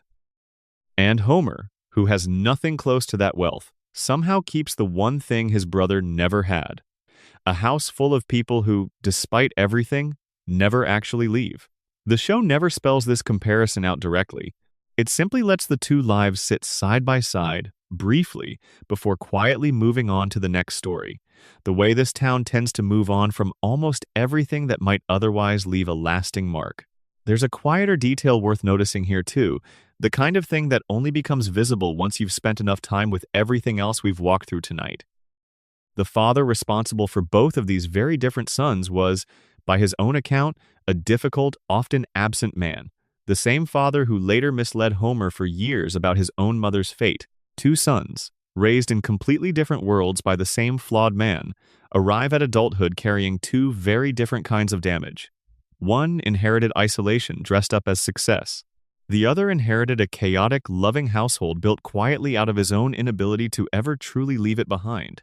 Neither version really escaped what their father left behind. They simply ended up wearing it differently. Section 13. The house that keeps almost burning down. There's a recurring pattern in this show that rarely gets discussed as its own mystery, mostly because it happens too often and too casually for anyone to register it as strange. This family's house has been destroyed, in one form or another, an almost uncountable number of times.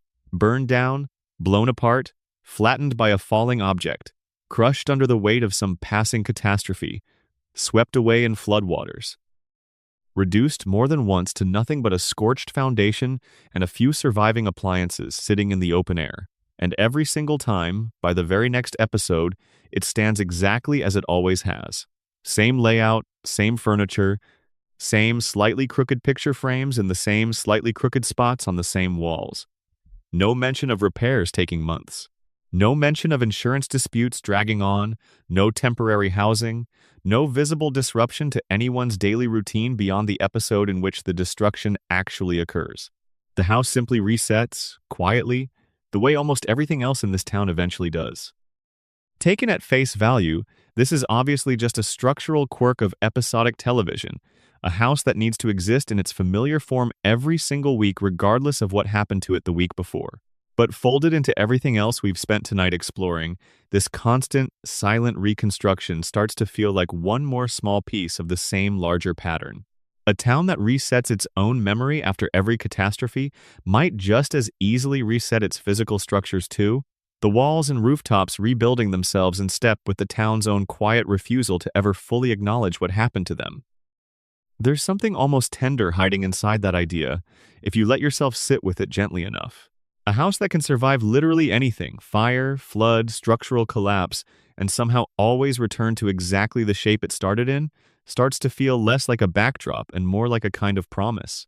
No matter what happens to this family over the course of any given week, the house will be waiting for them again by the time the credits roll, unchanged, intact, ready to host whatever chaos comes next. If the dreaming mind theory holds any truth, that detail becomes almost unbearably poignant.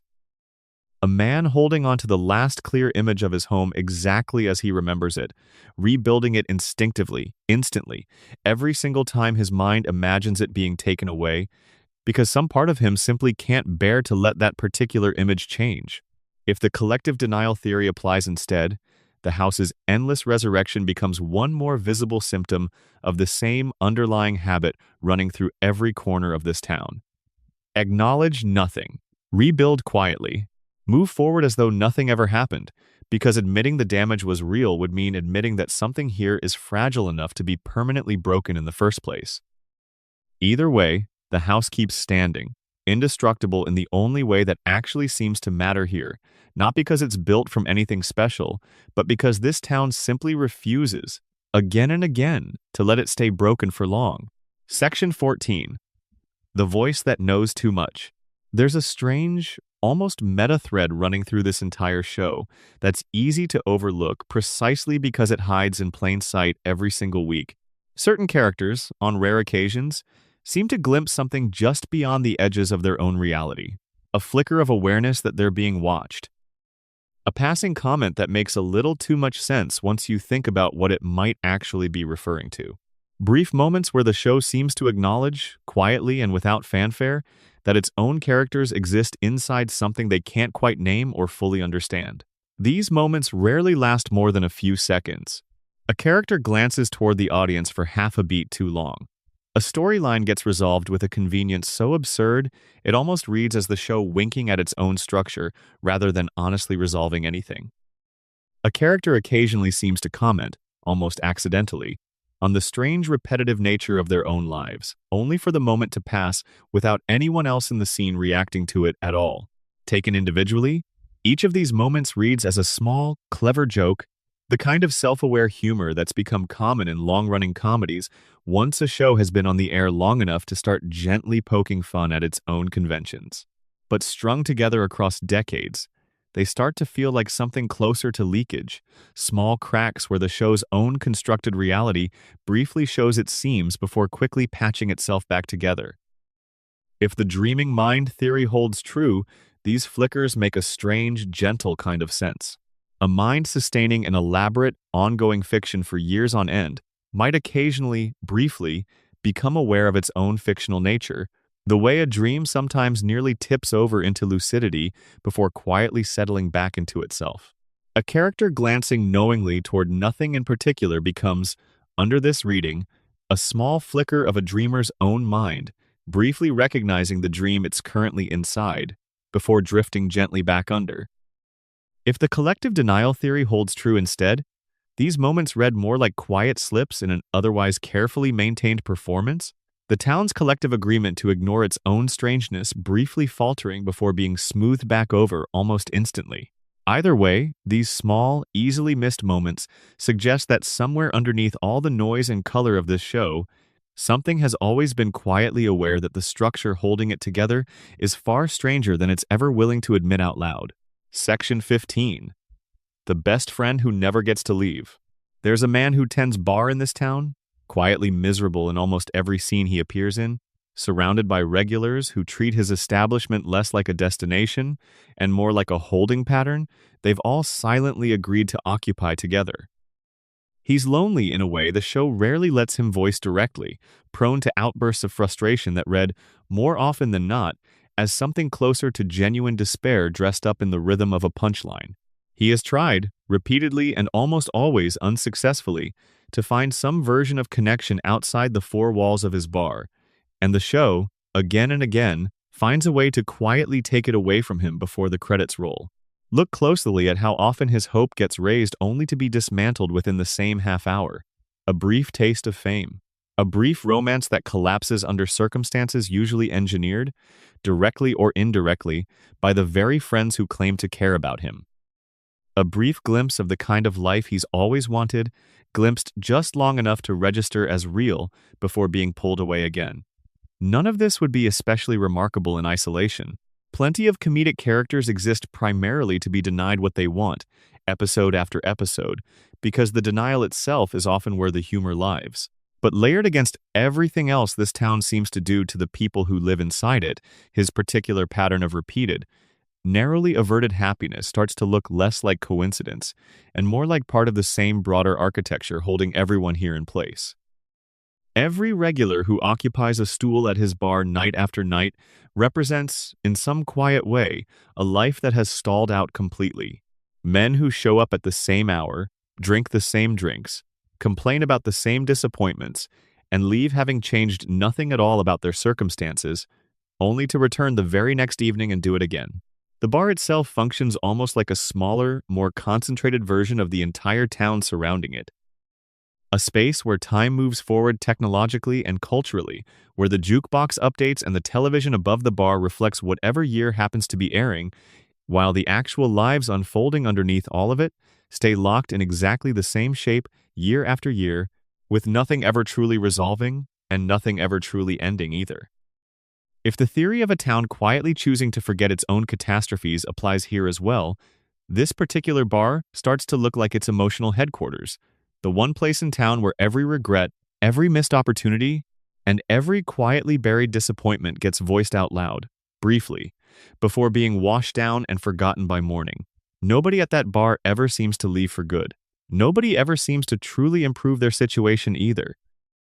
They simply keep returning, the way this entire town keeps returning to the same comfortable forgetting, night after night.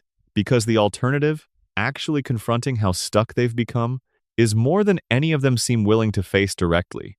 Section 16. The boy who never quite gets in real trouble. There's a particular kind of immunity that follows this family's oldest child everywhere he goes, the kind that, once you notice it, becomes hard to stop noticing. He pulls pranks that, in any real school, would likely result in suspension or worse. He shows open, repeated disrespect toward authority figures who somehow never manage to permanently remove him from their classrooms or their lives. He commits acts of genuine property damage, occasionally even minor acts that edge uncomfortably close to real danger for the people around him, and walks away from nearly all of it, with consequences so mild they barely register by the start of the following episode. Most viewers read this simply as the standard formula of a sitcom troublemaker, the kind of character whose entire purpose is to disrupt and then escape consequence so the cycle can repeat itself the following week. And on its surface, that reading holds up fine. But sit with it a little longer against the backdrop of everything else we've spent tonight exploring, and his particular brand of consequence-free chaos starts to look like one more small symptom of the same underlying pattern running through this entire town. Nothing here ever truly sticks. Not the destruction, not the danger, not the damage done to property, to relationships, or occasionally even to people. The town absorbs it, quietly resets, and moves forward as though none of it carried any lasting weight at all. There's a particular irony buried in his relationship with the rest of his family that deserves a slower look, too. He is, by nearly every visible measure, underestimated constantly, treated as the troublemaker, the underachiever, the one nobody expects much from. And yet, time and again, in moments the show rarely dwells on for long, he demonstrates a surprising capacity for loyalty, occasional cleverness, and a kind of intuitive emotional intelligence that nobody around him seems willing to fully acknowledge. He notices things. He protects the people he loves, in his own clumsy, indirect way, more often than the show usually credits him for. He simply does it inside a structure that has already decided, long before he had any say in the matter, exactly what kind of person he's allowed to be.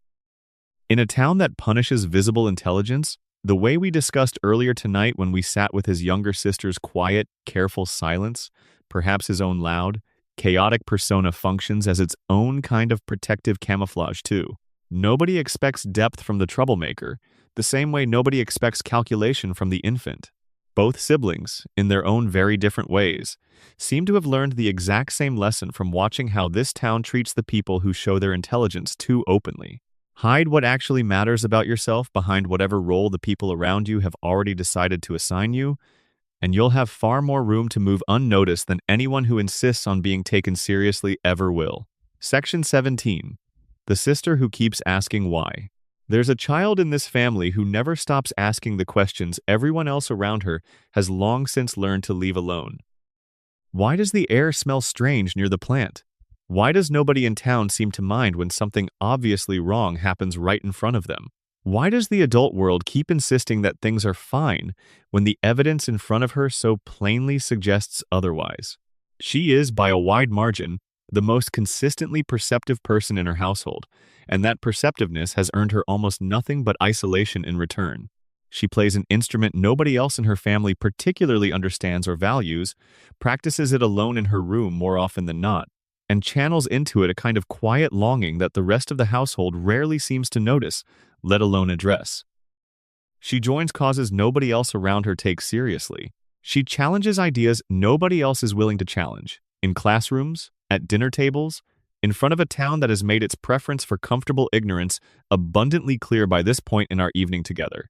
And again, she is met not with curiosity or even respectful disagreement, but with dismissal, the gentle, persistent kind that wears a person down far more effectively than outright hostility ever could. Look at how often her victories, when they come at all, arrive quietly and get forgotten almost immediately afterward. She solves problems nobody else in town seems capable of solving. She occasionally glimpses the deeper truth running underneath whatever crisis happens to be unfolding that week, often before anyone else in the cast has even noticed there's a crisis at all. And by the following episode, none of it seems to matter. The town resets. Her insight gets quietly filed away alongside everything else this place has decided not to remember.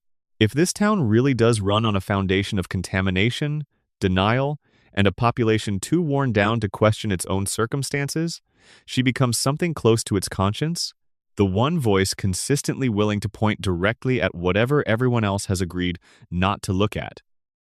And conscience, in a place built this thoroughly around forgetting, was never going to be a comfortable role to occupy. She keeps asking why anyway, episode after episode, year after year, without ever seeming to fully accept that the town around her has no intention of ever truly answering her. Section 18. The doctor who never asks the right question. There's a physician in this town who appears in episode after episode, delivering diagnoses with a kind of breezy detachment that, taken individually, plays as harmless comic relief. A man comes in with a foreign object lodged somewhere it has no business being lodged, and the diagnosis is delivered with a shrug. A patient is told, almost cheerfully, that he carries every known illness simultaneously, locked in some impossible balance that somehow keeps him alive rather than killing him outright. Children are examined and sent home with results that should, by any reasonable standard, trigger immediate further investigation, and instead simply become the punchline of that week's particular subplot. Taken on its own, this reads as a fairly standard comedic device, the incompetent small-town doctor who exists mostly to deliver absurd medical news without much consequence. But layer this character against everything we've spent tonight slowly assembling, and his particular brand of professional carelessness starts to look less like simple incompetence and more like something closer to willful blindness. A doctor who never quite asks the obvious follow-up question. A doctor who notices the strange physical traits shared by nearly every patient who walks through his door. 4 fingers here, an unusual skin tone there, eyes set a little too far apart, and never once connects those traits to the plant looming visibly over the entire town just outside his window. Either this man is the least curious physician to ever practice medicine, or he has learned, the same way nearly everyone else in this town seems to have learned, that asking the obvious question tends to lead somewhere nobody particularly wants to go. If the town's wealthiest resident really does hold the kind of quiet influence over local medicine that the crayon incident seems to suggest, then this doctor's persistent lack of curiosity stops reading as comic accident and starts reading as something closer to professional self-preservation. Better to deliver the absurd diagnosis with a shrug and move on to the next patient than to start pulling at a thread that might eventually unravel the entire town's carefully maintained sense of normal. There's something quietly sad sitting underneath this pattern too, once you slow down enough to notice it. A town full of people walking around with bodies that have clearly been shaped by something none of them fully understand, attended to by a medical system that has, in its own way, simply agreed not to look too closely either. The contamination doesn't only affect bodies here. It seems to have settled into the very profession meant to investigate what's happening to those bodies in the first place, leaving an entire population to quietly carry whatever has been done to them without anyone in a position to actually explain it ever choosing to try. Section 19. The boss who keeps the whole machine running. There's a second-in-command standing quietly behind the town's wealthiest, most powerful resident in nearly every scene the two of them share. A devoted assistant whose loyalty has become something close to legendary within the show's own internal mythology. He manages schedules. He intercepts threats before they ever reach his employer. He absorbs blame that was never really his to carry in the first place, again and again, without complaint, without visible resentment, without ever once seeming to question whether any of it is actually worth the cost to himself. We touched briefly tonight on the medical dimension of that loyalty, the precise weekly treatments he alone seems responsible for tracking and protecting. But there's a deeper, quieter dimension to this relationship worth sitting with a little longer. This is a man who has organized his entire adult life around the needs of someone who, by nearly every visible measure, barely seems to register him as a person in his own right, let alone someone whose own wants and needs might deserve consideration. He has sacrificed relationships, personal ambitions, and what appears to be any real chance at a life independent from his employer's orbit, all in service of keeping one extraordinarily wealthy, extraordinarily fragile man alive and functioning. What would happen to this town if he simply stopped? Not out of cruelty but exhaustion, the quiet kind that eventually catches up to anyone who has spent decades putting someone else's needs ahead of their own without pause. The treatments would lapse.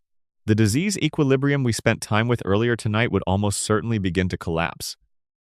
The empire resting on top of one man's continued survival would start, slowly and then quickly, to come apart. This town's entire economic structure, in a very real sense, depends not only on its wealthiest resident staying alive, but on one quietly exhausted assistant continuing to show up every single day and make sure that he does. There's something worth sitting with in the asymmetry of that arrangement too. One man holds nearly all the wealth, all the visible power, all the public attention this town has to offer. The other holds all the actual responsibility for keeping the entire structure from collapsing and receives in return remarkably little acknowledgement for it. If this town really does run on a foundation of quiet sacrifice absorbed without complaint, he might be its purest example, a man who has given up nearly everything of his own simply to keep someone else's impossible existence from finally catching up with him. Section 20. The town hall that burns and rebuilds itself. There's a particular building in the center of this town that has been destroyed almost as many times as the family home we discussed earlier tonight, usually as the result of some small misunderstanding, spiraling rapidly out of control into outright destruction. A rumor about a dangerous animal loose somewhere in town? A disagreement over a minor civic matter that escalates, within minutes, into a full mob converging on this same building with torches in hand. Time and again, this town's central gathering place ends the episode reduced to rubble, and time and again, by the following week, it stands exactly as it always has, fully rebuilt, with no visible trace of whatever happened to it only days earlier. This pattern says something quiet and important about how quickly this particular community moves from calm to chaos and back again. It takes remarkably little to convince an entire population here to abandon reason entirely and start tearing something down with their bare hands. A single rumor, often unverified, is sometimes all it takes to turn an ordinary afternoon into a full-blown riot. And once the dust settles, once whatever triggered the outburst has been resolved or simply forgotten, the building reappears, the people quietly return to their ordinary routines, and nobody seems especially interested in examining how quickly the whole town turned, or how easily it could happen again. If the theory of collective denial holds true here as elsewhere, this building's repeated destruction and equally repeated reconstruction starts to look like a physical echo of the town's emotional pattern. Catastrophe arrives suddenly, consumes everything in its path, and then gets quietly, efficiently erased, leaving behind no visible scar and apparently no lasting memory either. A town this practiced at rebuilding its own civic center without ever once examining why it keeps falling down in the first place has had a great deal of practice forgetting far larger things too. There's a strange comfort hiding inside this pattern as well, if you let yourself sit with it gently rather than only unsettled by it. No matter how completely this town tears itself apart over some minor misunderstanding, it always finds its way back to roughly the same shape by the time the next crisis arrives. The building stands again. The mob disperses and returns to ordinary life. Whatever fury briefly consumed everyone fades quickly enough that nobody seems to carry much lasting damage from it. In a town built this thoroughly around forgetting, perhaps that capacity for quick, complete forgetting cuts both ways, allowing the worst impulses to surface easily, but also allowing the town to recover from them just as easily, again and again, without ever truly breaking under the weight of its own chaos. Section 21. The police force that never quite investigates. There's a police chief in this town whose entire approach to law enforcement seems to revolve around avoiding conclusions rather than reaching them. Crimes occur in plain sight, witnessed by dozens of people, and somehow the resulting investigation manages to wander everywhere except toward an actual resolution. Confessions get dismissed without much scrutiny. Evidence gets misplaced, misread, or simply ignored when it becomes inconvenient. Suspects with obvious motives walk free while the truly powerful people in town, the ones who could genuinely answer for what they've done, never once find themselves seriously questioned. We've already spent considerable time tonight with one particular investigation that exemplifies this pattern perfectly, the shooting we discussed earlier, where evidence was bent, contradicted, and eventually shaped to fit whichever conclusion happened to be most convenient for everyone involved. But that case is far from unique. Look closely at how often this department fails to pursue obvious leads, how often cases involving the town's wealthiest residents simply evaporate before reaching any meaningful conclusion, how often this chief seems more interested in maintaining a comfortable status quo than uncovering anything resembling actual truth. This isn't simply incompetence played for laughs, although it certainly reads that way on the surface. Viewed alongside everything else we've explored tonight, this department's persistent failure to investigate anything thoroughly starts to look like one more institutional mechanism, keeping this town's careful arrangement of denial and forgetting fully intact. A police force that genuinely investigated every strange occurrence in this town would eventually have to ask why so many residents share unexplained physical traits, why so many catastrophes keep happening near that plant, why the wealthiest man in town seems to glow faintly after certain medical appointments. A police force that's consistently unwilling to dig deeper functions, whether intentionally or not, as another quiet layer of protection around the truths this town has collectively decided never to examine too closely. There's something almost merciful in that failure too, depending on how you choose to look at it. A more competent department might have unraveled this town's many quiet secrets decades ago, forcing a reckoning nobody here seems prepared to survive. Instead, case after case quietly closes without real resolution, and the town continues forward largely undisturbed, protected as much by its own police department's gentle incompetence as by anything else holding its fragile arrangement together. Section 22. The school that teaches everything except the truth. Spend enough time inside this town's elementary school, and a particular pattern starts to emerge, quiet and persistent enough that it's easy to miss amid the usual classroom chaos. Lessons get delivered. Tests get administered.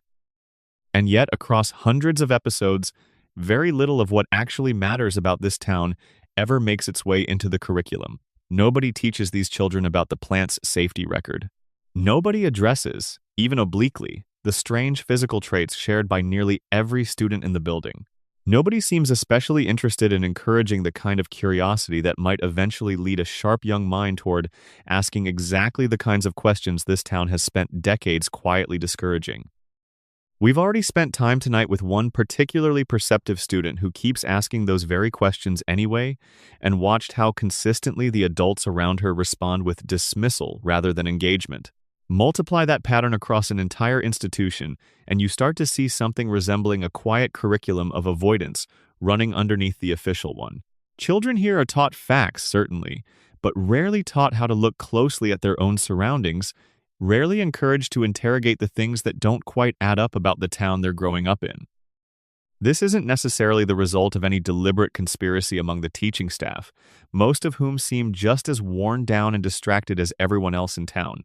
It's closer to an inherited habit, passed down quietly from one generation to the next, the same way the town's collective amnesia about its own catastrophes seems to pass effortlessly from parent to child, without anyone consciously choosing to teach it.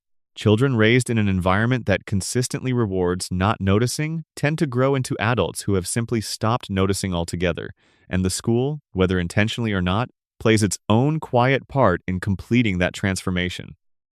There's a sadness sitting underneath this pattern worth acknowledging gently before we move on. An entire generation of children pass through this building year after year, many of them likely capable of seeing this town far more clearly than the adults around them currently allow themselves to. And most of them, by the time they reach adulthood, will have quietly absorbed the same lesson everyone else here eventually learns. Some questions simply aren't worth asking, not because the answers don't exist, but because asking them tends to cost more than most people here are willing to pay. Section 23. The grandfather whose stories never quite line up. There's an elderly resident of this town, father to the household at the center of nearly everything we've discussed tonight, whose stories shift every single time he tells them. War experiences that change shape depending on the day. Historical claims that contradict themselves from one telling to the next. A life that, pieced together from everything he's said across decades of appearances, simply cannot hold together as a single coherent timeline, no matter how generously you try to reconcile it. Most viewers read this as a simple, gentle joke about unreliable elderly storytelling, the kind of affectionate exaggeration every family recognizes in at least one relative. And on its own, that reading holds up perfectly well. But folded into everything we've spent tonight slowly assembling, his shifting, contradictory history starts to feel like one more small symptom of the same instability running through this entire town. If nobody here ages in any consistent way, if even the central family's own courtship has been quietly rewritten 3 or 4 separate times to keep pace with a constantly sliding present, why would this man's memory be expected to hold together any better than anyone else's? There's a particular detail worth returning to here, one we touched on earlier tonight. This man once made a quiet, private arrangement with the town's wealthiest resident, trading his own silence about something deeply incriminating in exchange for guaranteed job security for his son. If that single, carefully buried secret has shaped so much of his own family's fate without ever being spoken aloud, it raises a quiet question about how many other secrets this man might be carrying, quietly reshaping his own retellings of the past, specifically to avoid getting anywhere near the truths he spent decades protecting. His unreliable stories might not simply be the natural fog of old age. They might be a kind of practiced evasion, an old man who has spent so long carefully steering every conversation away from the one truth he actually needs to protect that even his harmless, unrelated memories have started to drift and blur along with it. A lifetime of careful avoidance has a way of seeping into everything eventually, the small lies and the large ones slowly losing their distinction from each other, until nothing this man says can be fully trusted, including, perhaps by the man telling it. Section 24. The festival that happens every year and means nothing the next. This town hosts an enormous number of recurring civic events, festivals, parades, elections, and ceremonies that arrive with great fanfare each time they occur and vanish from collective memory almost immediately afterward. A whaling celebration nobody questions, despite the town having no real whaling history to speak of. An annual chili competition that has, on more than one occasion, ended in outright chaos. Elections decided by circumstances so absurd they border on the surreal, results accepted afterward without serious challenge or follow-up. Each of these events, taken individually, plays as a quick, colorful gag, the kind of small world-building detail that makes this town feel lived in and specific. But notice how rarely any of them carry consequences forward into the following episode. An election decided by a technicality nobody seriously examines simply resolves itself by the next storyline. A festival that ends in disaster gets quietly absorbed into the town's routine the following year, as though nothing unusual happened at all. This town seems to specialize in events large enough to dominate an entire episode and forgettable enough to leave no lasting trace on any of the episodes that follow. If the theory of collective denial applies here too, these recurring civic rituals start to look like a kind of release valve, built directly into this town's calendar, regular, scheduled opportunities for chaos and disruption that exist specifically so they can be absorbed and forgotten without ever threatening the town's larger, more carefully maintained silences. Better to let an annual festival spiral briefly into disorder than to risk that same energy turning toward the plant, the medical establishment, or the wealthy family that quietly sits above nearly everything happening here. The festivals burn brightly, briefly, and then disappear completely, the same way nearly everything else in this town eventually does, leaving behind nothing but a faint, half-remembered sense that something happened here once, though nobody can quite recall what or why it mattered at the time. Section 25. The voices that never change. There's something worth sitting with quietly here, away from plot and theory for a moment, something closer to texture than mystery. Every voice in this town has remained, for the most part, remarkably consistent across 36 years. The same performers returning episode after episode, year after year, lending their voices to characters who never age, never fundamentally change, never grow into anyone meaningfully different from who they were at the very beginning. There's something almost eerie about that kind of consistency once you actually stop to consider it. Real actors age. Their voices deepen, soften, shift in texture the way every human voice naturally does over the course of decades. And yet the characters themselves remain locked exactly where they started, their voices carried forward year after year by performers whose own lives have continued moving forward in ways their characters never will. Picture it for a moment, slowly, the way you might picture an old photograph come quietly back to life. The same actor, decades older than when she began, still giving voice to an 8-year-old girl who has not aged a single day since the performer first sat down at a microphone to bring her to life. The same actor, his own real voice inevitably changing with age the way every voice does, still speaking as a 10-year-old boy who remains exactly 10 years old, no matter how many years actually pass in the booth recording him. There's a strange kind of tenderness hiding inside that arrangement if you let yourself sit with it gently enough. Real people, quietly aging around the edges of characters who never will, carrying these eternally young voices forward through their own very real decades of change, almost like parents continuing to speak softly to children who, in some sense, will never actually grow up and leave. It also means something quietly strange about how this town's residents actually sound, layered against everything we've spent tonight exploring. If contamination really has slowed or stopped the natural aging process for everyone living here, perhaps it extends in some small way to their voices too, the timbre and pitch staying recognizably consistent across decades, the way nothing in the real world ever could.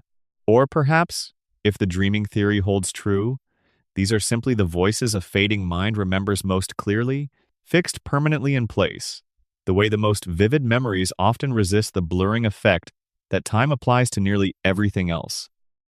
Either way, There's something worth noticing in the fact that this town sounds, today, almost exactly the way it sounded decades ago, untouched by the passage of time in a way that almost nothing in the real world ever manages to be. Section 26. The letters nobody answers. Throughout this show's long run, there's a quiet pattern worth pulling gently into the light. Characters write letters, file complaints, send messages up the chain of whatever institution happens to be failing them at the time, and those letters disappear into a kind of administrative void, never quite answered, never quite acted upon, simply absorbed into the same vast, quiet silence that seems to swallow nearly everything uncomfortable in this town before it can ever produce real consequence. A complaint filed against the plant vanishes somewhere inside a bureaucracy that never seems to follow up. A letter addressed to a state or federal authority about conditions inside the school disappears, with no acknowledgement that it was ever received at all. Petitions circulate, gather signatures, and quietly fade without producing any visible change to whatever problem prompted them in the first place. This town, for all its civic ceremony and frequent gatherings, seems to have built itself almost entirely without any functioning mechanism for actually fixing the things that go wrong inside it. Viewed gently alongside everything we've spent tonight assembling, this pattern starts to look less like comic absurdity and more like structural design. A town this committed to forgetting its own catastrophes would need, almost by necessity, institutions equally committed to never quite responding to complaints about those catastrophes either. Every unanswered letter becomes one more small, quiet brick in the same wall this entire town seems to have built around itself. A wall made not of stone, but of delay, deflection, and the simple, patient passage of time until whatever problem prompted the letter has been quietly forgotten by everyone involved, including eventually the person who wrote it. There's something almost gentle in imagining it this way. If you let your mind drift in that direction, as sleep starts pulling at the edges of your attention. Not a town actively, maliciously silencing its own residents, but a town so thoroughly practiced at letting things go unanswered that doing so has simply become its default setting, the quiet, automatic response to nearly everything uncomfortable that crosses its path, requiring no deliberate cruelty at all, only the slow, patient accumulation of habit. Section 27. The weather that always knows. There's a strange, almost theatrical quality to how weather behaves in this town, arriving with an emotional precision that real weather almost never manages. Storms roll in exactly when the story needs them to, heavy and dramatic during moments of genuine crisis, gentle and golden during moments of quiet resolution. Snow falls softly during scenes meant to feel tender. Lightning cracks directly overhead during moments meant to feel ominous. The sky itself seems to understand, with almost uncanny precision, exactly what tone each scene requires, adjusting itself accordingly with a consistency that no real climate could ever actually produce. Taken simply as a stylistic choice, this reads as nothing more than competent visual storytelling, whether used the way any well-made show might use it, to underline emotion rather than distract from it. But folded gently into the dreaming theory we spent considerable time with earlier tonight, this weather starts to feel like something closer to evidence. A mind constructing an elaborate, ongoing story night after night wouldn't necessarily bother simulating realistic, indifferent weather patterns. It would more likely produce exactly what we see here, weather shaped entirely around emotional narrative logic rather than any actual meteorological reality, storms that arrive precisely when the story needs them, and clear skies that return the moment resolution settles back into place. This town's sky, in other words, behaves less like an indifferent natural system and more like a co-author, quietly collaborating with whatever story happens to be unfolding underneath it. Sunsets arrive exactly when a scene needs softening. Storms break exactly when tension needs heightening. And by the next morning, regardless of how severe the previous day's weather happened to be, the sky resets to whatever mood the next story requires, the same way nearly everything else here seems to reset once its narrative purpose has been served. Section 28. The Christmas that repeats itself. Every year, this town gathers for the same holiday traditions, decorates the same trees, hosts the same gatherings, exchanges gifts shaped by whatever cultural moment happens to be current at the time, and every year, despite genuine emotional moments occasionally surfacing during these episodes, the following year arrives with everyone back exactly where they started, No lasting growth carried forward from whatever lesson the holiday seemed to teach the year before. A father learns with apparent sincerity the value of presents over material gifts, only to repeat nearly the exact same mistake the following December. A family reconciles after some holiday-specific rift, embracing warmly as the credits roll, only to begin the next holiday episode with no visible memory of having already learned that particular lesson once before. This isn't simply lazy writing, although it could certainly be read that way if you wanted to be uncharitable about it. Folded into everything we've spent the evening exploring together, it reads instead as one more small, recurring demonstration of this town's deepest, most consistent trait. Lessons here don't accumulate. Growth here doesn't compound. Every emotional breakthrough exists in isolation, complete and genuine within its own episode, and then gently erased by the time the calendar turns over to whatever comes next. There's something quietly moving in that pattern too, if you let yourself sit with it gently rather than only frustrated by it. This family gets to experience the warmth of learning the same beautiful lesson about love and presence and gratitude, fresh and real every single year, without ever carrying forward the fatigue of having already learned it many times before. In a strange way, their inability to hold on to lasting growth might also be the very thing that lets them feel, with complete sincerity, the same tender warmth every December, undiminished by repetition, because as far as each of them consciously remembers, this is the very first time they've ever felt it. Section 29. The competitor who almost won. There's a businessman who appears periodically throughout this show's history, a rival to the town's wealthiest resident, sharp, capable, occasionally even sympathetic, in ways the established power structure rarely allows its central villain to be. Across several appearances, he comes remarkably close to genuinely disrupting the established order here, building a competing business, winning over residents who have grown tired of the old arrangement, occasionally even seeming, for a stretch of episodes, like he might actually succeed in reshaping this town for the better. And every single time, something quietly intervenes before that disruption can fully take hold. A scheme collapses at the last possible moment. A reputation gets quietly destroyed through means that are never fully explained on screen. A promising challenge to the established order simply fades from the story, the rival drifting out of view as abruptly as he arrived, with no real resolution offered for why his momentum disappeared so completely. Viewed gently alongside everything we've spent tonight assembling, this pattern starts to feel less like coincidental plotting and more like something closer to an immune response, a town quietly, almost instinctively protecting its own existing structure from anything that might genuinely threaten to change it. Every time a real alternative to the established power arrangement starts to gain real traction, something in this town's deeper architecture seems to step in and gently smooth it back into place, the same way a body's immune system quietly neutralizes anything it identifies as foreign before it can take hold. This rival never quite manages to win, not because he lacks the skill or the resources, but because winning would mean genuinely disrupting an arrangement this entire town, consciously or not, has organized itself around protecting. He represents, in a sense, every alternative future this town has quietly considered and ultimately declined to pursue, glimpsed briefly, hopefully, before fading gently back into whatever shape the town has already decided to remain. Section 30. The Aunt Who Sees Right Through Everyone. There are two elderly sisters who occasionally drift through this show's events, sharp-tongued, perceptive, openly skeptical of nearly everyone around them, including, very often, the people they're technically related to by marriage. They see through pretense almost instantly. They voice uncomfortable truths other characters carefully avoid. And despite their obvious clarity, despite consistently being among the few characters in this entire town who actually seem to understand what's happening around them, their insight rarely changes anything at all. They warn repeatedly about character flaws that eventually cause exactly the damage they predicted. They notice details everyone else in town has somehow managed to overlook. And every single time, their warnings get absorbed into the same quiet pattern of forgetting that swallows nearly everything uncomfortable in this place. Nobody disputes what they're saying exactly.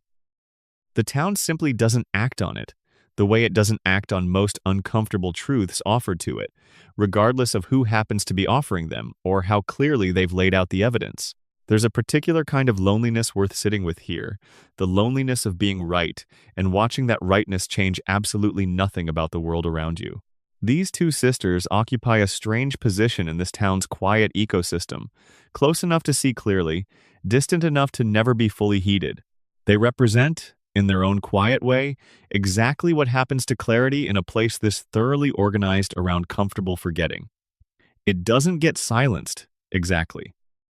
It simply gets heard, acknowledged, and then gently set aside, the same way nearly every uncomfortable truth in this town eventually gets treated, regardless of how plainly it's been spoken.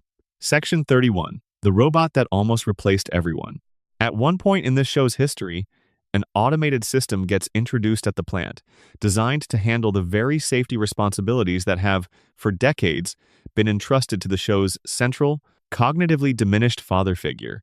For a brief, strange stretch of episodes, it seems entirely plausible that this town might finally solve its most obvious structural problem, a genuinely capable system replacing the one person least equipped to keep an entire population safe from the dangers quietly accumulating beneath that plant's cracked towers.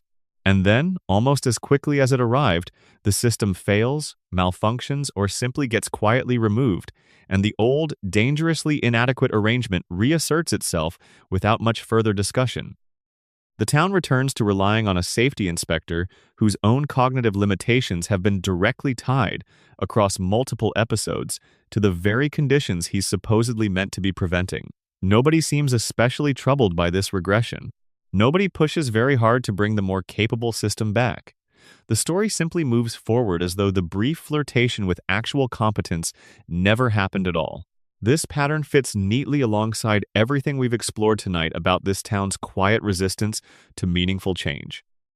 A genuinely effective solution to its most dangerous ongoing problem arrives, briefly threatens to actually fix something, and then disappears, almost as if the town itself, on some structural level, simply isn't built to tolerate real improvement for very long. The danger persists, not because a better option was never available, but because the better option, once glimpsed, was quietly allowed to slip away, the same way nearly every genuine opportunity for change in this town eventually does. Section 32. The sister-in-law who never quite approves. There's a sibling of the show's central mother figure who appears periodically throughout the series, married to a man who treats her with open contempt for reasons the show never fully justifies, openly critical of her sister's marriage in ways that occasionally land closer to honest observation than the show usually allows itself to admit. She voices, plainly and often, exactly the concerns a genuinely worried family member might raise about a sister married to someone as visibly unreliable as the show's central father figure. And every single time, her concerns get framed not as legitimate worry, but as bitterness, exaggeration, something to be dismissed rather than seriously considered. There's something worth sitting with in how thoroughly this show undercuts her credibility, despite how often her specific criticisms turn out to be accurate. She isn't wrong, most of the time, when she points out the precariousness of her sister's situation. She simply isn't believed, framed instead as the difficult relative whose honesty gets read as negativity rather than care. This mirrors, in a smaller, more domestic way, the exact same pattern we've traced across this entire town tonight. Uncomfortable truths arrive, spoken by people who are technically correct, and get quietly dismissed anyway.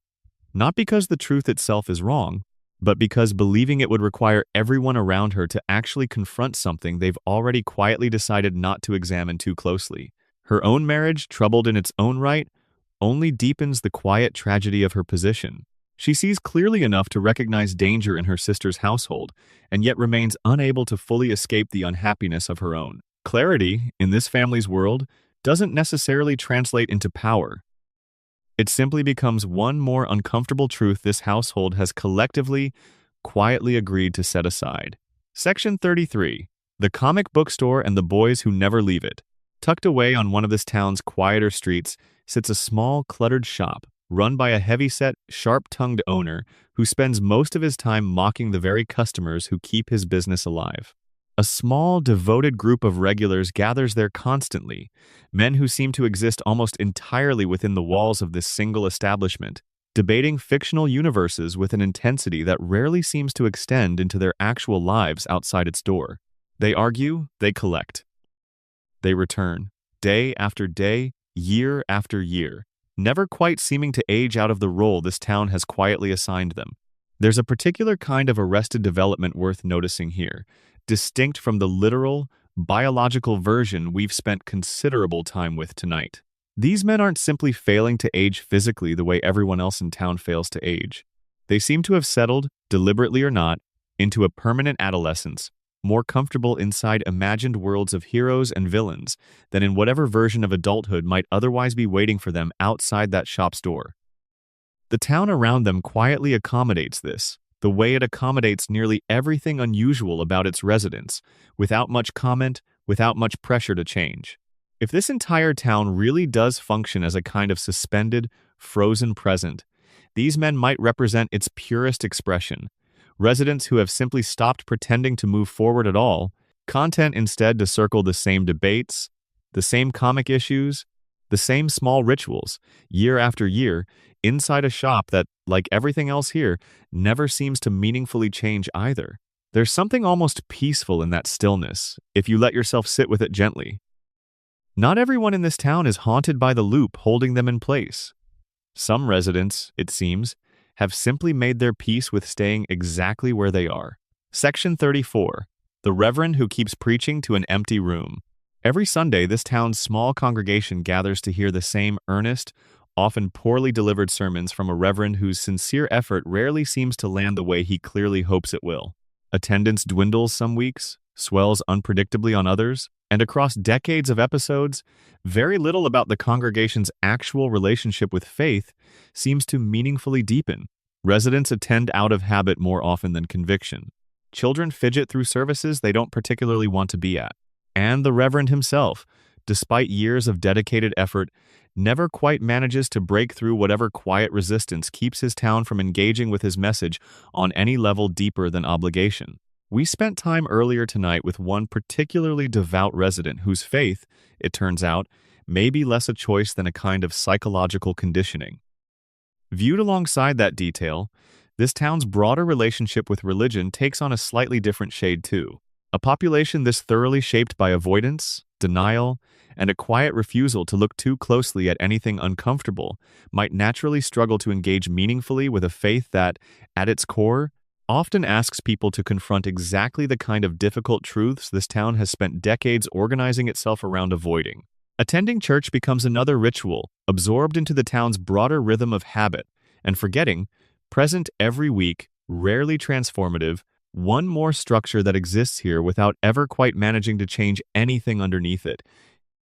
The Reverend keeps preaching anyway, week after week, to a room that mostly isn't listening, in a town that mostly isn't changing, carrying forward his own quiet, persistent hope that eventually, someday, something he says might actually land the way he intends it to. He may be one of the few people in this entire town still genuinely trying to produce the kind of meaningful change everyone else here has long since stopped expecting to happen at all. Section 35. The newspaper that never investigates itself. This town supports a small local paper, run by an editor whose relationship with journalistic integrity has always been somewhat loose, more interested, it often seems, in maintaining good relationships with the town's powerful residents than in genuinely holding anyone accountable for anything. Stories that should dominate front pages for weeks get buried, softened, or quietly dropped within a single news cycle. Investigations that should follow obvious leads toward the plant, toward the town's wealthiest family, toward any number of uncomfortable truths we've spent tonight slowly assembling, simply never seem to happen at all. This isn't necessarily corruption in any dramatic, deliberate sense, though it could certainly be read that way. It fits more naturally alongside everything else we've explored tonight, as one more institution quietly shaped by this town's broader instinct toward avoidance. A paper that genuinely investigated everything worth investigating here would eventually have to publish stories this entire town has collectively decided not to read, about water contamination, about unexplained physical traits, about an inspector whose own diminished capacity has been directly linked, episode after episode, to ongoing danger nobody in power particularly wants acknowledged. Instead, the paper covers smaller, safer stories, festival results, minor civic disputes, the kind of news that fills space without ever threatening to disturb anything underneath the surface.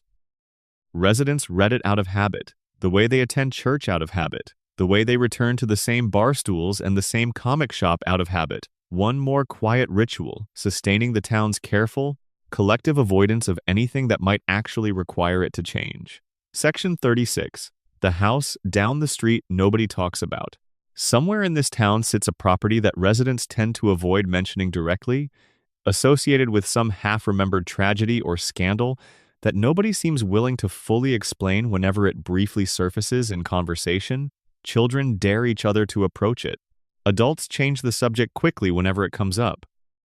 And across decades of episodes, the show never quite commits to explaining exactly what happened there, content instead to let the unease around it simply exist, unexplored, the way so much else here exists without ever receiving the kind of close examination it probably deserves. This pattern of unease without explanation runs throughout this entire town if you start watching closely enough for it. Half-remembered tragedies, vague references to disasters nobody fully describes, a persistent sense that something significant happened here once, something the town has collectively, quietly decided not to revisit in any real detail. Taken individually, each of these moments plays as a small atmospheric joke, the kind of vague spookiness any long-running show occasionally reaches for. Taken together, layered against everything we've spent tonight slowly uncovering, they start to look like one more visible symptom of the same deep, structural habit running underneath this entire community. Something happened. Something is still happening, quietly, underneath the surface of nearly every street and every familiar building here. And this town, true to form, has simply decided, collectively and without ever discussing it openly, not to look at it too closely. Section 37. The game that always ends the same way.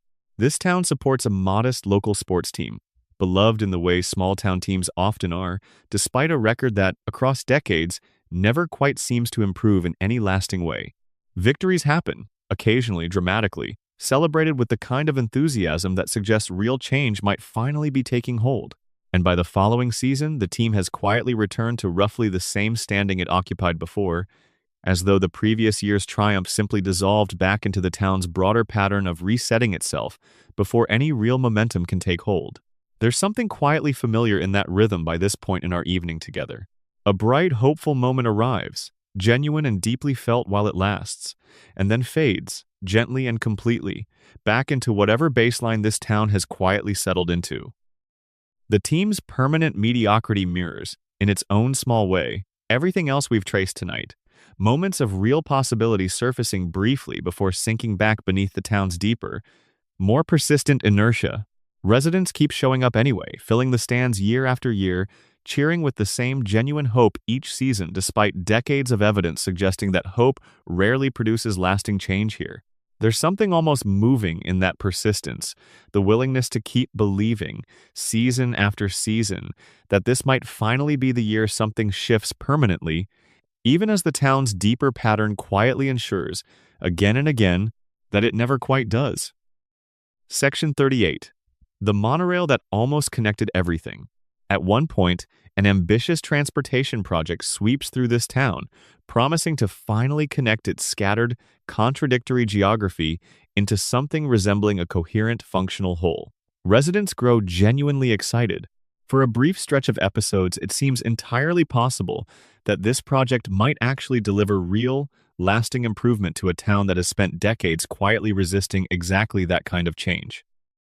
And then, predictably by this point in our evening together, it collapses, undermined by poor planning, bad faith, or simple bad luck, leaving the town more or less exactly where it started before the project ever began. The brief flicker of genuine civic optimism fades quickly, absorbed into the same broader pattern of forgetting that swallows nearly every other promising development this town ever generates. Nobody seems especially shaken by the failure. The town simply moves on, the way it always does, leaving behind only a faint, half-remembered sense that something ambitious was once attempted here, and that it didn't, in the end, amount to much of anything lasting. This particular failure carries an extra layer of resonance against everything we discussed earlier tonight about this town's stubborn refusal to settle into any coherent geography at all. A transportation system built specifically to connect a town that has spent decades resisting coherent connection was perhaps always destined to fail, not through bad luck, but through something closer to structural inevitability. A town this committed to remaining scattered, contradictory, and impossible to pin down was never going to tolerate a single elegant system tying it all neatly together, no matter how exciting that system seemed in the moment it was first proposed. Section 39. The family photo that looks the same every year. Somewhere in this household sits a long, quiet shelf of family photographs, taken across what the show's internal logic suggests should be decades of holidays, birthdays, and ordinary gatherings. And yet, examined closely, every photograph on that shelf looks remarkably similar to the one beside it. Same ages, same general arrangement of bodies around the same familiar furniture, same expressions, more or less, repeated across what should, by any reasonable measure, represent years of accumulated change. This detail, easy to overlook entirely amid everything louder happening in any given episode, captures something quietly essential about everything we've spent tonight slowly assembling together. A family photographed constantly, and yet never actually photographed changing. Each new image simply joins a growing collection of nearly identical moments, variations on a theme that never quite resolves into anything resembling visible growth or passage of time. If you laid every photograph from that shelf side by side, the years compressed down into a single flat plane, you'd struggle to determine which image came first and which came decades later, because nothing about the family pictured in them ever gives you a reliable way to tell. There's something quietly moving in imagining that shelf slowly filling with image after nearly identical image, a family capturing moment after moment of a life that, on the surface, looks like it's accumulating the way every family's life naturally does, and yet, underneath that surface, simply keeps circling the same handful of ages, the same handful of expressions, the same handful of small, precious instants repeated gently across more years than any of them seem fully aware have actually passed. Section 40. The quiet math nobody wants to do. If you sat down and actually tried to calculate how old everyone in this family should realistically be, accounting for every flashback, every reference to historical events, every piece of dialogue suggesting a particular timeline for when these characters were born and raised, you'd quickly find the numbers refusing to settle into anything coherent. Childhoods anchored to one decade in an early episode get quietly relocated to a different decade entirely a few seasons later. References to historical events shift to accommodate whatever year the show happens to currently be airing in, regardless of how thoroughly that contradicts earlier, equally specific references from years before. Most fans who attempt this calculation eventually give up, not because the math is too complicated, but because it simply doesn't resolve, no matter how generously you try to reconcile it. And there's something worth sitting with in that refusal to resolve. Something that connects every single thread we've spent this long evening slowly pulling together, a family whose precise ages refuse to add up coherently, a town whose precise location refuses to settle onto any single map, a community whose precise history of catastrophe and recovery refuses to accumulate into anything resembling a coherent, continuous timeline. None of it adds up. Not because anyone involved made careless mistakes along the way, but because something underneath the surface of this entire world was never built to add up in the first place. Whether that something is contamination, denial, a dreaming mind, or simply the quiet, patient accumulation of 36 years of storytelling choices nobody ever fully reconciled with each other, the result feels the same from the outside looking in. A world that resists being pinned down to any single stable truth, slipping gently away from precise calculation the moment you try to hold it still long enough to actually measure it. Section 41. The neighbor who sees the whole pattern and says nothing. There's a quiet character living just at the edge of this family's daily life, someone who has, across decades of small appearances, witnessed nearly every strange event this town has ever produced, without ever once raising the kind of alarm any of it would reasonably justify. He's watched the plant's violations pile up. He's watched the family next door survive injury after injury that should have ended any ordinary life many times over. He's watched the town reset itself after catastrophe, calmly, quietly, without comment, the same way he watches almost everything else that happens around him. He represents, in his own understated way, something close to the perfect resident of a town built this thoroughly around quiet avoidance, not actively complicit in anything, not malicious or willfully blind in any dramatic sense, simply present, observant, and consistently unwilling to be the one who finally says out loud what everyone around him has already silently agreed never to mention. His silence isn't suspicious so much as representative, a small, ordinary example of exactly the collective restraint that keeps this entire town's careful arrangement of denial fully intact year after year, without anyone ever needing to enforce it directly. There's a particular kind of comfort and a particular kind of quiet tragedy both folded into that restraint. Comfort, because a town full of people willing to simply let things be, without forcing every uncomfortable truth into the open, can hold together far longer than one constantly tearing itself apart over every uncomfortable revelation. Tragedy, because that same restraint means an entire population continues living, generation after generation, inside conditions nobody is ever quite willing to seriously challenge, watching everything, saying nothing, the same quiet pattern repeating itself endlessly across every street and every household in town.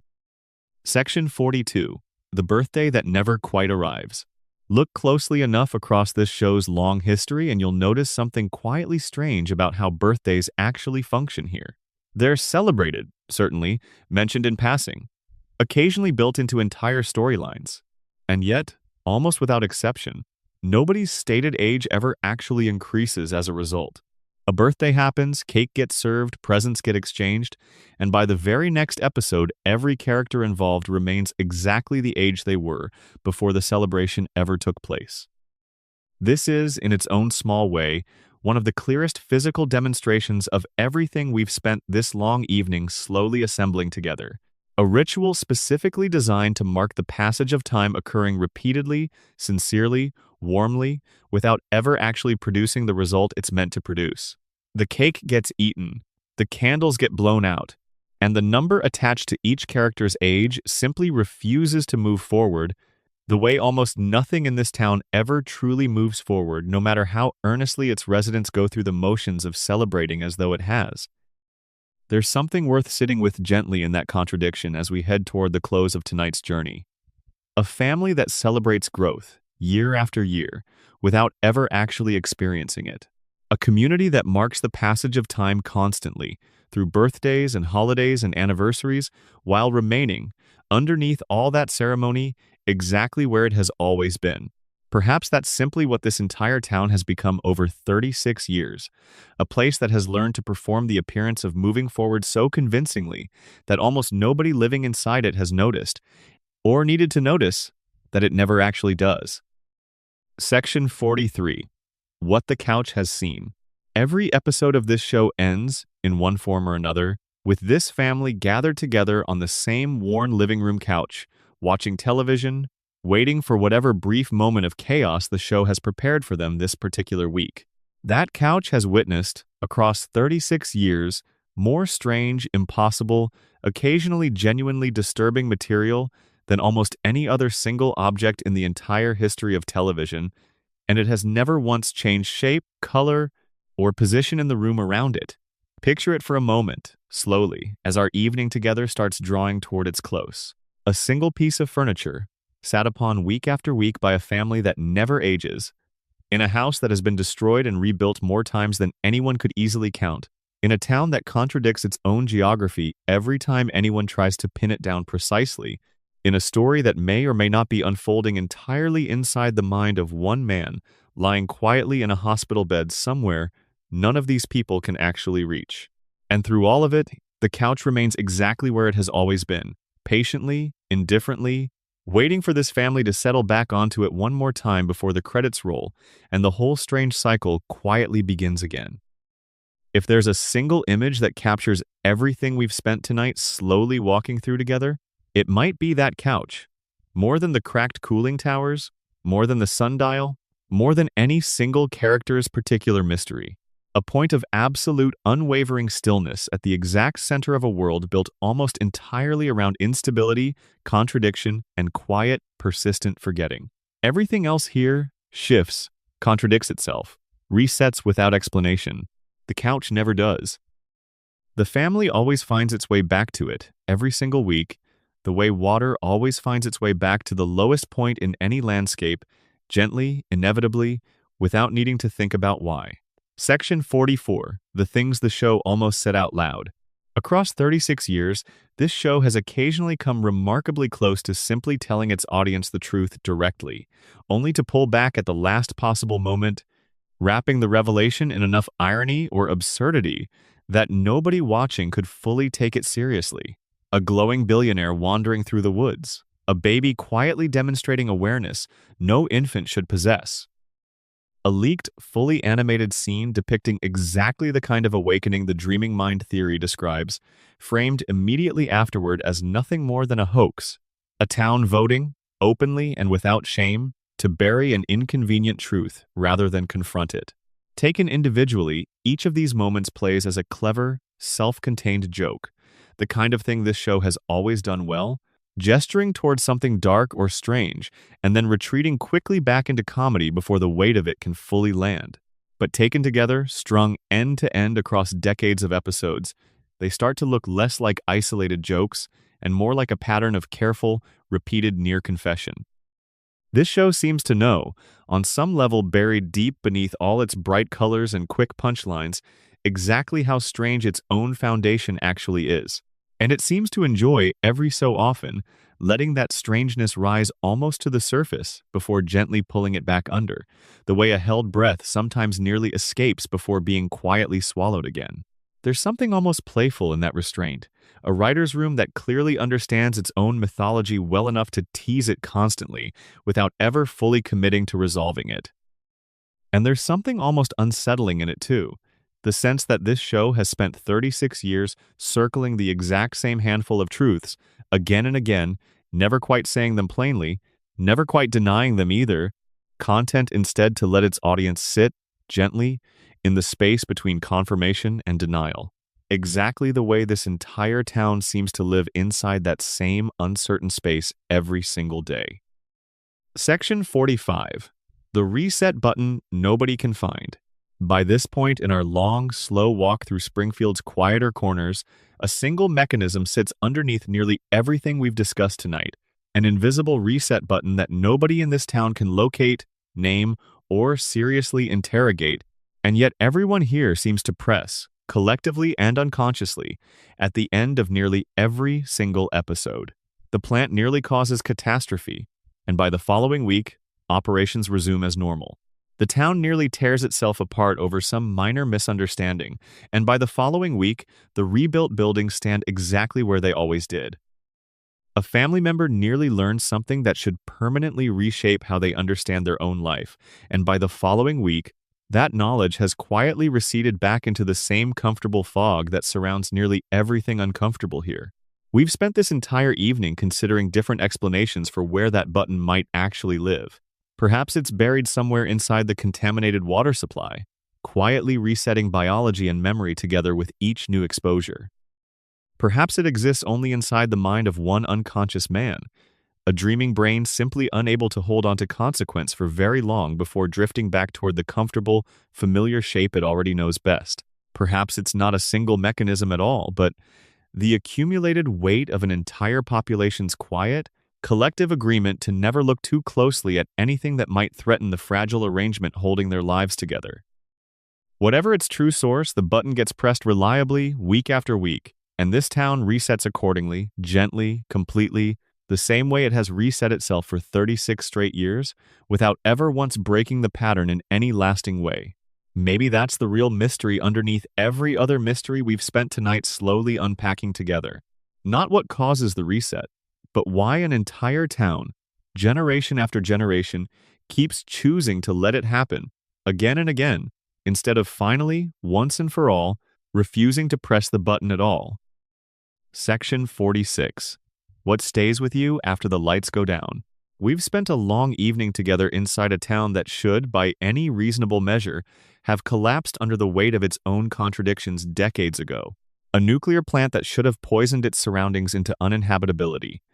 A family that should have aged, grown, and eventually moved on the way every real family eventually does.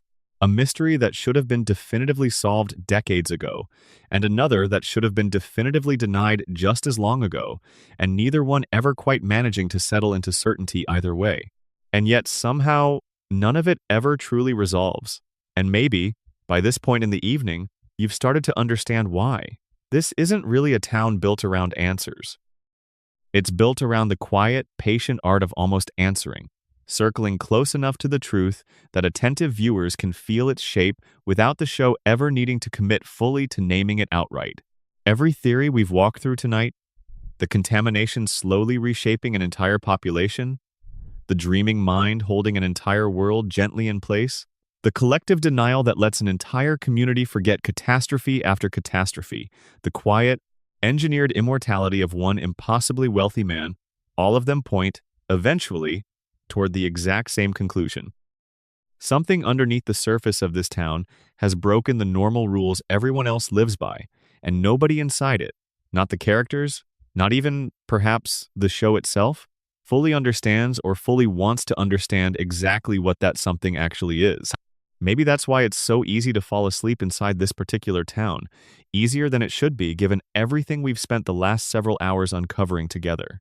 A place this committed to forgetting its own darkest truths becomes, in its own strange way, a remarkably gentle place to rest your own mind for a while. Nothing here ever truly has to be confronted directly. Nothing here ever truly has to be solved.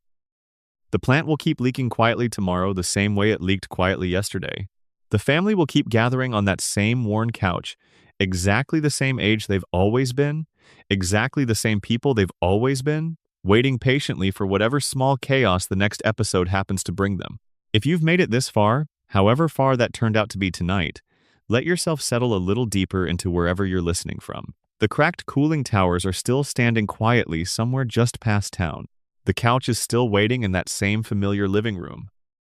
And somewhere, whether inside a hospital bed, inside a slow mutating bloodstream, or simply inside the comfortable, practiced habit of an entire community choosing not to look too closely at itself, the loop keeps gently turning, the same way it always has, the same way it probably always will. You don't have to solve any of it tonight. You can simply let it hum quietly in the background, the way it's hummed for 36 years now, while your own mind drifts slowly toward whatever rest is waiting for you. Good night, wherever you are. The town will still be there tomorrow, exactly as you left it. Section 47. The babysitter who knows everything.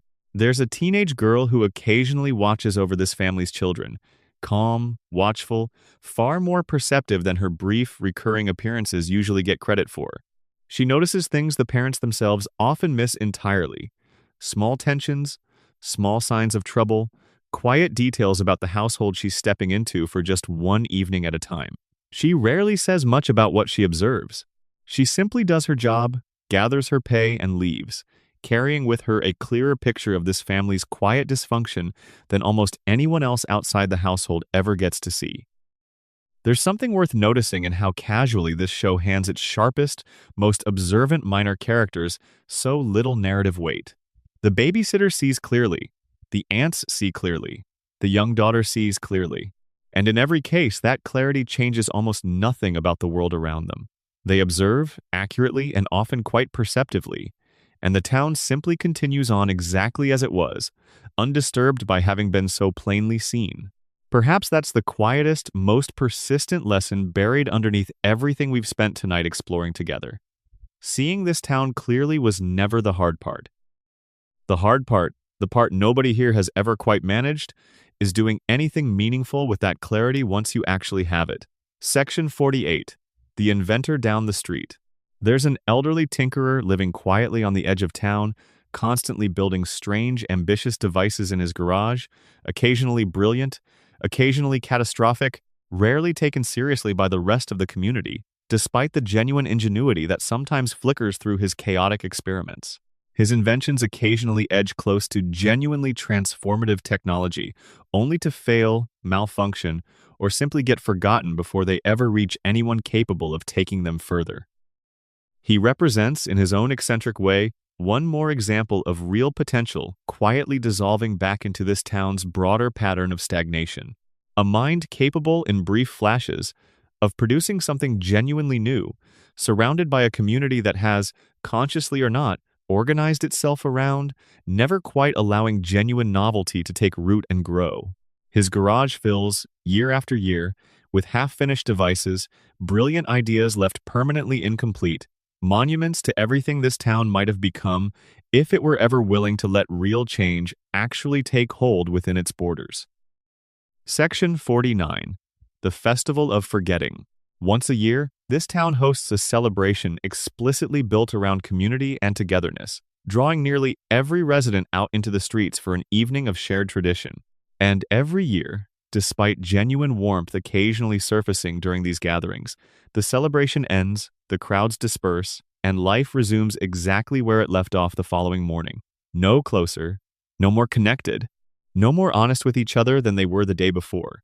There's a particular irony worth sitting with in a town this committed to celebrating connection while remaining, underneath all that ceremony, quietly disconnected from its own deepest truths. The festival offers warmth without depth, togetherness without honesty, a brief, genuine flicker of community spirit that never quite manages to translate into the kind of real, sustained closeness that might eventually lead someone to finally ask the harder questions this town has spent decades carefully avoiding. Section 50. The quiet kindness underneath it all. For all the strangeness we've spent this long evening slowly walking through together, there's something worth holding on to gently as we approach the true end of tonight's journey. Underneath every contradiction, every unanswered question, every uncomfortable theory about contamination, denial, and impossible biology, this remains, at its core, a story about a family that keeps choosing each other, night after night, regardless of how strange the world around them becomes. The father, however diminished, keeps coming home.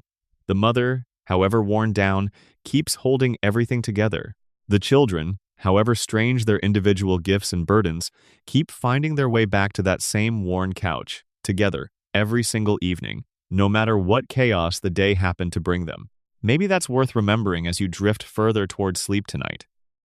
A town built on quiet avoidance and contamination and impossible biology is still, somehow, also a town built on real, lasting devotion, the kind that survives explosions and floods and stolen identities and shootings and everything else this town has thrown at it across 36 long years. Whatever else is true about this place, whatever theory you find yourself believing most by the time your eyes finally close tonight, that particular thread has never once broken. They keep coming back to each other, every single time. Section 51. One last walk past the plant. Before we let this evening close completely, picture it one more time, slowly, the way you might picture a familiar street on the last walk home before bed. Two towers rising quietly against a darkening sky, steam drifting up and dissolving into nothing. A faint hum somewhere underneath the silence, steady, patient. The same sound this town has lived beside for 36 years without ever quite letting itself listen closely enough to wonder what it actually means. Somewhere past those towers, a family settles onto a couch that has never once changed shape. Somewhere past that, a wealthy old man prepares for another treatment that will keep him upright for one more week. Somewhere past that, a baby lies quietly in her crib, eyes open, watching the ceiling, saying nothing the way she always does. And somewhere, perhaps, none of it is happening at all, except inside the quiet, fading mind of one man who simply wanted, more than anything else, to keep his family exactly as he last remembered them. You don't need to decide which version is true tonight. You can simply let all of them exist together, gently, side by side, the way this town has always let its contradictions exist together without ever quite resolving them. Let the hum of that plant settle into the back of your mind one final time. Let the couch stay exactly where it's always been. Let the family stay exactly the age they've always been. And let yourself finally drift off alongside them, into whatever quiet, patient loop is waiting to hold you gently until morning. Good night.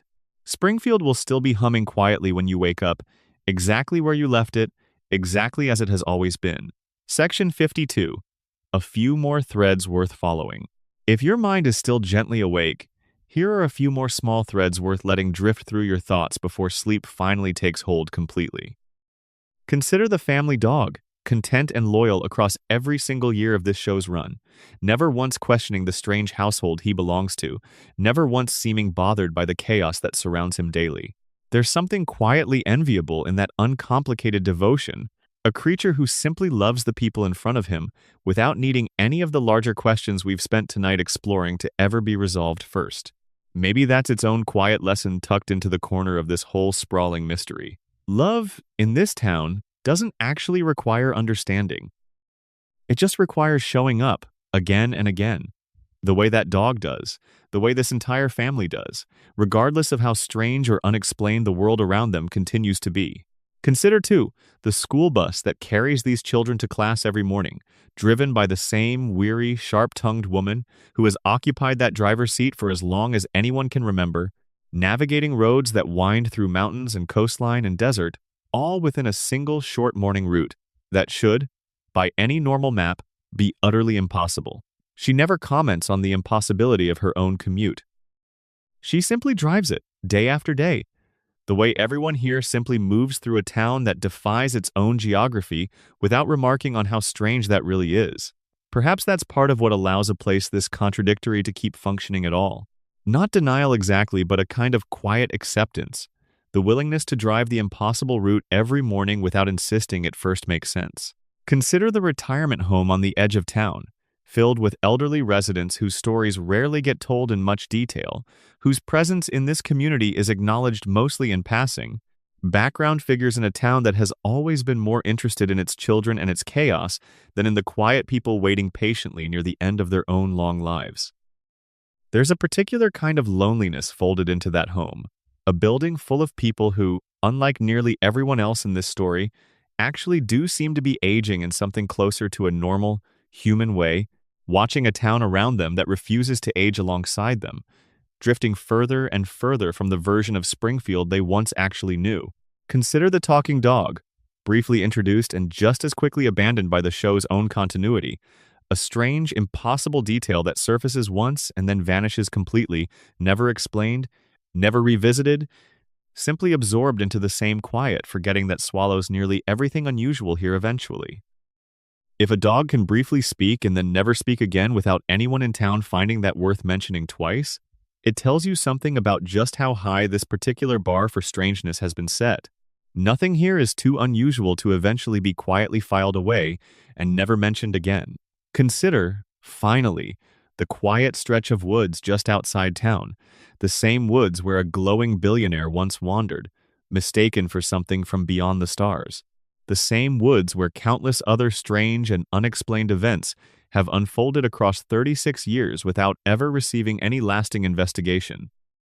Those woods sit at the edge of nearly everything we've discussed tonight, a quiet, dark border between the town's carefully maintained daylight normalcy and whatever stranger truths exist just past its edges, close enough to occasionally spill into town, far enough away to be easily dismissed and forgotten once the sun comes back up. Section 53. Letting it all settle. There's no need to hold on to every single thread we've walked through together tonight. Let them settle now, gently, the way silt eventually settles to the bottom of still water once nobody is stirring it anymore. The plant will keep humming whether you remember its violations or not. The family will keep returning to that same couch whether you remember every theory about why they never age or not. The town will keep refusing to settle onto any single map whether you remember every contradictory clue about its location or not. What matters most, if anything matters most at all in a town built this thoroughly around quiet forgetting, is simply the feeling of having spent some time there together tonight, walking slowly through its streets, past its cracked towers and its tired bar stools and its half-rebuilt town hall, listening closely to a place that has spent 36 years quietly almost telling you everything without ever quite finishing the sentence. You don't need to finish it for them tonight either. You can simply let the unfinished sentence hang gently in the air, the way it always has, while your own thoughts slow and soften and finally let go. Section 54. The Last Light in Springfield. Picture one final image before sleep finally arrives completely. Every house on this street dark except for one window, glowing faintly blue with the light of a television nobody has bothered to turn off. A family long since asleep on that same familiar couch. The show on screen looping quietly to itself in an empty room. The way this entire town seems to loop quietly to itself, night after night, whether anyone is awake to witness it or not. Outside, the cooling towers stand exactly where they've always stood, steam drifting up into a sky that, depending on which episode you happen to catch, might be coastal or mountainous or somewhere flat and featureless in between. Somewhere past them, an old man sleeps soundly, his weekly treatment still a few days off, his strange equilibrium of illnesses holding quietly steady for at least one more night. Somewhere past that, a baby lies awake in her crib, watching the ceiling with the same calm, unreadable patience she's carried since the day she was born, saying nothing, as always, simply watching, simply waiting. And somewhere, perhaps, none of this is really happening in the way it appears to be happening at all, except inside the quiet, fading thoughts of a man who only ever wanted to keep his family exactly the way he last remembered them, frozen gently in place, safe, together, unchanging, for as long as his mind could possibly hold them there. You don't have to decide, tonight, which version of this story is the true one. You can simply let them all rest together, quietly, side by side, the way this whole impossible town has always managed to hold its contradictions together without ever quite resolving them. Let your own thoughts grow quieter now, too. Let the hum of that plant fade into the background of your hearing, the way it's faded into the background of an entire town's awareness for 36 straight years. Let the couch stay exactly where it's always been. Let the family stay exactly as they are. Good night, whatever Springfield really is, wherever it really sits, however it really keeps going year after year without ever quite changing, it will still be there, humming quietly to itself, waiting patiently, exactly as you leave it now, until the next time you decide to visit. Section 55. The things worth carrying out of Springfield. If you're still here, still listening, still drifting somewhere between waking and sleep, let's spend a few final, quiet minutes gathering up everything this strange town has actually given us tonight. Before we let it all rest completely, we started at the plant, with its hundreds of violations and its cracked towers and its quiet, patient leak into everything downstream of it. A leak that may have reshaped an entire population's biology, one generation at a time without a single resident ever stopping to ask why. We sat for a while with the possibility that none of what followed ever really happened outside the walls of a single hospital room, a man's mind quietly running an endless, loving simulation of a family he was terrified of losing. We reopened an old case that was never as closed as everyone wanted to believe, and found a baby quietly carrying secrets none of us ever expected an infant to be capable of holding. We traced the impossible, engineered survival of one ancient, wealthy man, kept alive not by luck but by decades of careful, deliberate maintenance, the way you'd maintain a machine too valuable and too dangerous to ever let fail. We watched an entire town vote, openly and without apparent shame, to bury an uncomfortable truth rather than face it, and recognized, slowly, that this single vote might explain more about how this place actually works than any other single episode in its long history. We sat quietly with a mother who fought back against something genuinely dangerous and paid for it with decades of exile, and watched the quiet, generational damage that decision left behind in the family she was forced to leave. We wandered the impossible geography of a town that refuses, deliberately, to ever settle onto a single map, and considered the quiet, structural reasons a town like this might actually need that uncertainty to survive. And we circled back, again and again, to the floating timeline sitting at the very center of everything, the simple, persistent fact that nobody here ages, no matter how many years actually pass around them. Along the way, we paused at smaller corners of this world too. A man who dies constantly and returns just as constantly. A neighbor whose endless kindness turned out to be something closer to a cage than a virtue. A bar full of men whose lives quietly stalled out years ago. A school that teaches everything except the one lesson that might actually matter. A police department that never quite investigates. A newspaper that never quite reports. A house down the street that nobody wants to talk about. A couch that has outlasted every single catastrophe this town has ever produced. None of these threads ever fully resolve tonight, and that, in its own quiet way, might be exactly the point. This was never really a story built around answers. It was built around the patient, gentle act of noticing, the willingness to look a little closer at a town most people have simply accepted at face value for 36 years without ever asking why it works the way it does. You've spent this entire evening looking closer than almost anyone ever bothers to. That's enough for tonight. You don't need to solve the rest of it before you sleep. Section 56. The Final Quiet. Let everything we've gathered tonight settle now, slowly, the way a long day finally settles into evening once the last of the light has gone. The plant keeps humming somewhere out past the edge of town, steady, patient, indifferent to whether anyone is awake to hear it. The family is asleep on that same worn couch, exactly the age they've always been, exactly the people they've always been, safe for one more night inside whatever strange, impossible arrangement keeps this whole town quietly turning over, year after year, without ever quite breaking apart. You can let your own thoughts grow heavier now too, the way the night itself grows heavier the further it stretches past midnight. There's nothing left to solve right now. There's nowhere left to be except exactly where you already are, warm, still, drifting gently toward whatever rest is waiting for you. Let the hum fade. Let the questions fade along with it. Let the whole strange, glowing, contradictory shape of this town settle quietly into the back of your mind, unresolved, the way it has always been, the way it will probably always be. Good night. Whatever is true about that town, whatever is true about that family, whatever is humming quietly somewhere just past the edge of sleep tonight, it will still be there tomorrow, exactly as patient, exactly as unchanged, waiting quietly for you to come back and wander through it again whenever you're ready. Section 57. The episode that almost explained everything. There's one more storyline worth drifting through before we let this evening close completely, an episode often dismissed by casual viewers as nothing more than a strange, surreal detour, the kind of plot that exists mostly to be visually inventive rather than meaningful. In it, a character accidentally consumes something that sends his mind spiraling into a vivid, hallucinatory journey, full of talking animals and shifting landscapes, and a guide who speaks in riddles that sound, on the surface, like nonsense, but who occasionally lands on something that feels uncomfortably close to genuine insight about the nature of the world this character actually lives in.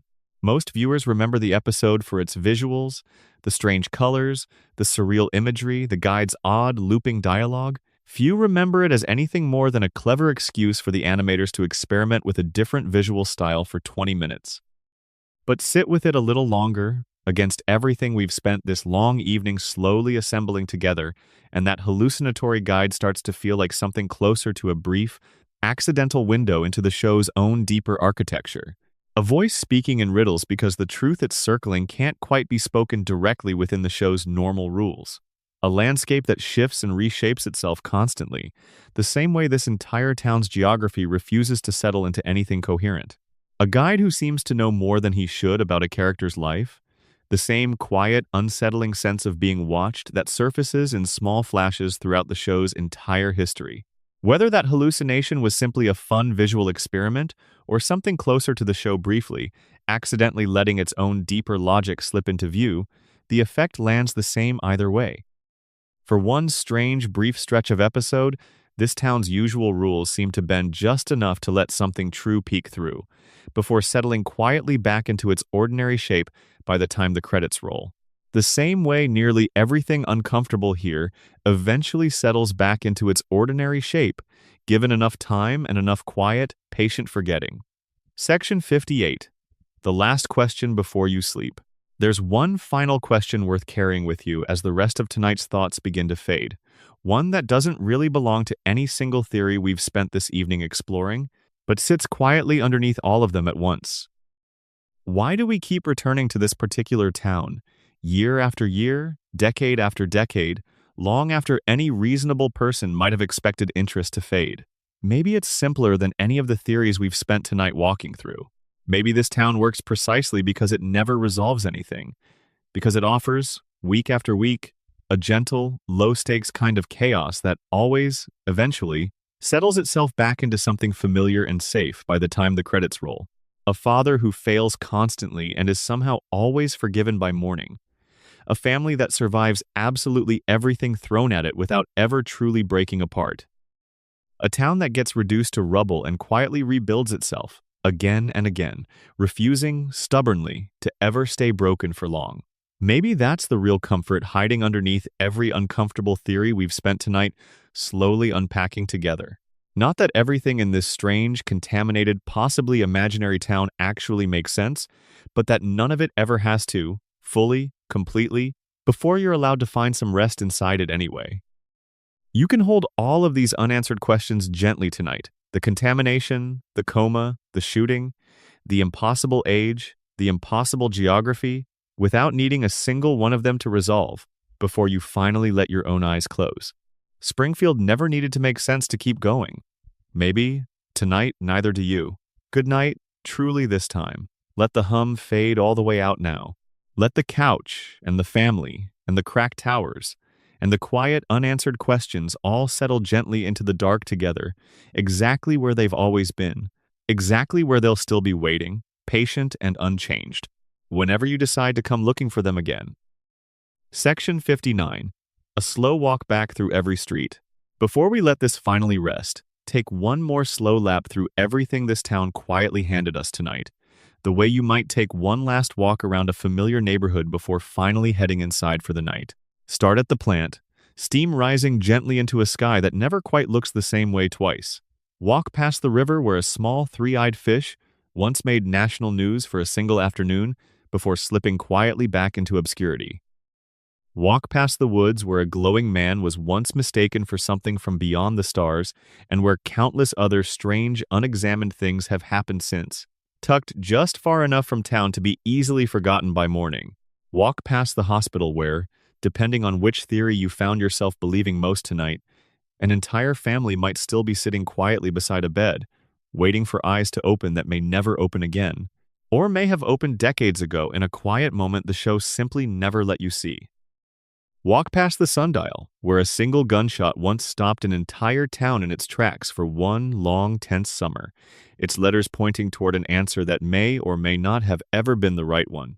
Walk past the school where a war hero was once exiled by unanimous vote, and where, somewhere in a classroom further down the hall, a young girl is probably still awake right now, unable to sleep, turning over some uncomfortable question nobody around her wants to answer.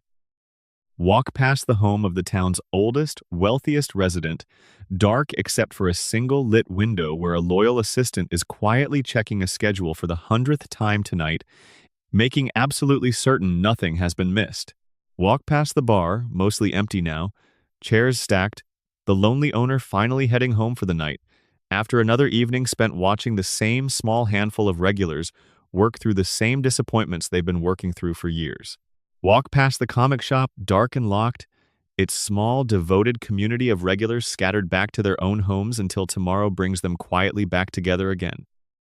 Walk past the church, past the newspaper office, past the rebuilt town hall, standing exactly where it always has, no trace left of whatever fire or mob most recently passed through it. And finally, walk back toward that one familiar house, the only one on the street with a faint blue glow still flickering behind the living room curtains, where a family is fast asleep together on a couch that has outlasted absolutely everything this town has ever thrown at it. Let that be the last image you carry with you tonight.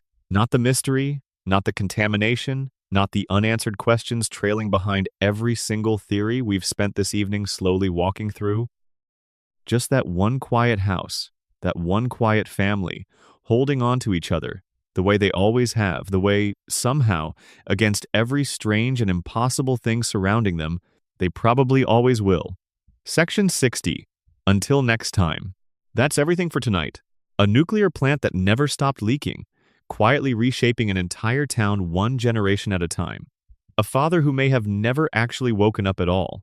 A mystery that was never as solved as everyone wanted to believe. A man too expensive, in every sense, to ever truly die. A town that once voted, unanimously, to bury its own uncomfortable truth. A baby who has been quietly watching everything, saying nothing, for longer than anyone around her has ever noticed. A geography that refuses, year after year, to settle onto any single map. And underneath all of it, a family that simply never ages, holding on to each other inside a loop none of them seem fully aware they're living inside. If any small part of this kept you company tonight, that's really all this was ever meant to do. Not to solve Springfield, not to finally pin down which theory is the true one, but simply to wander slowly through it together for a while, noticing small details most people walk straight past without a second glance. Let your thoughts rest now. Let the hum of that plant fade completely into the quiet behind you. Wherever you are, whatever time it happens to be where you're listening from, Springfield will still be exactly where you left it the next time you decide to come wandering back through it. Good night. Section 61. A few more minutes in Springfield. If sleep hasn't quite caught up with you yet, here are a few more quiet minutes to spend wandering through this town before we finally let it rest completely. Think about the radio station that plays softly in the background of so many scenes across this show's history. The same handful of voices cycling through traffic updates and local advertisements that never seem to change much from one decade to the next. There's something quietly hypnotic in that consistency. A town whose background noise has remained remarkably stable, while everything in the wider world outside its borders kept shifting and evolving around it. Maybe that radio station is its own small piece of evidence too. One more thread in the same pattern we've spent tonight slowly tracing. A town that absorbs just enough of the outside world to feel current without ever truly letting that outside world change anything fundamental about its own quiet internal rhythm. Think about the diner that sits near the edge of downtown, serving the same simple menu year after year to the same rotating cast of regulars, never updating its prices in any way that seems to keep pace with actual inflation, never closing for renovation, never changing its faded sign out front. Small businesses like this one anchor a town that otherwise refuses to hold still, providing just enough familiar texture to make the whole impossible place feel lived in and real, even as everything underneath that texture continues quietly defying explanation. Think about the hospital itself, the same building where so many of tonight's threads eventually lead back to, whether it's a man recovering from a gunshot wound, a baby being examined for unexplained intelligence, or perhaps, if one particular theory holds more weight than the others, a husband and father lying quietly unconscious in a room nobody else in town seems to remember to visit very often anymore. That building sits at the center of so much of what we've discussed tonight, a place where this town's brightest, most genuine moments of connection tend to happen, right alongside its quietest, most carefully avoided truths. Think, finally, about the simple, ordinary rhythm of an evening here, however strange its underlying foundation might actually be. Dinner served around the same table it's always been served around. A television turned on out of habit more than genuine interest. A family settling slowly into the same worn cushions they've settled into for longer than anyone in that house could probably tell you with any real confidence. However contaminated the water, however uncertain the timeline, however impossible the geography surrounding it, that small, ordinary evening ritual has remained. Somehow, the one constant this entire town can always be counted on to return to, night after night without fail. Section 62. The very last good night. Let all of it rest now, completely. The plant, the coma, the shooting, the impossible age of the town's wealthiest resident, the quiet exile of an honest man, the mother who vanished twice, the geography that refuses to settle, the floating timeline holding an entire family gently in place. None of it needs solving tonight. None of it ever really needed solving at all, not in 36 years, and it doesn't need solving now either. Not while you're this close to finally drifting off. Picture that same quiet street one final time. Dark houses, one flickering blue window, a family asleep together on a couch that has survived absolutely everything. Somewhere past them, towers rising gently into a sky that could be anywhere, steam drifting upward and dissolving quietly into nothing at all. Let your own thoughts dissolve right alongside it now. Let the questions go soft and blurry at the edges, the way questions always do right before sleep finally takes hold. Good night, truly and completely this time.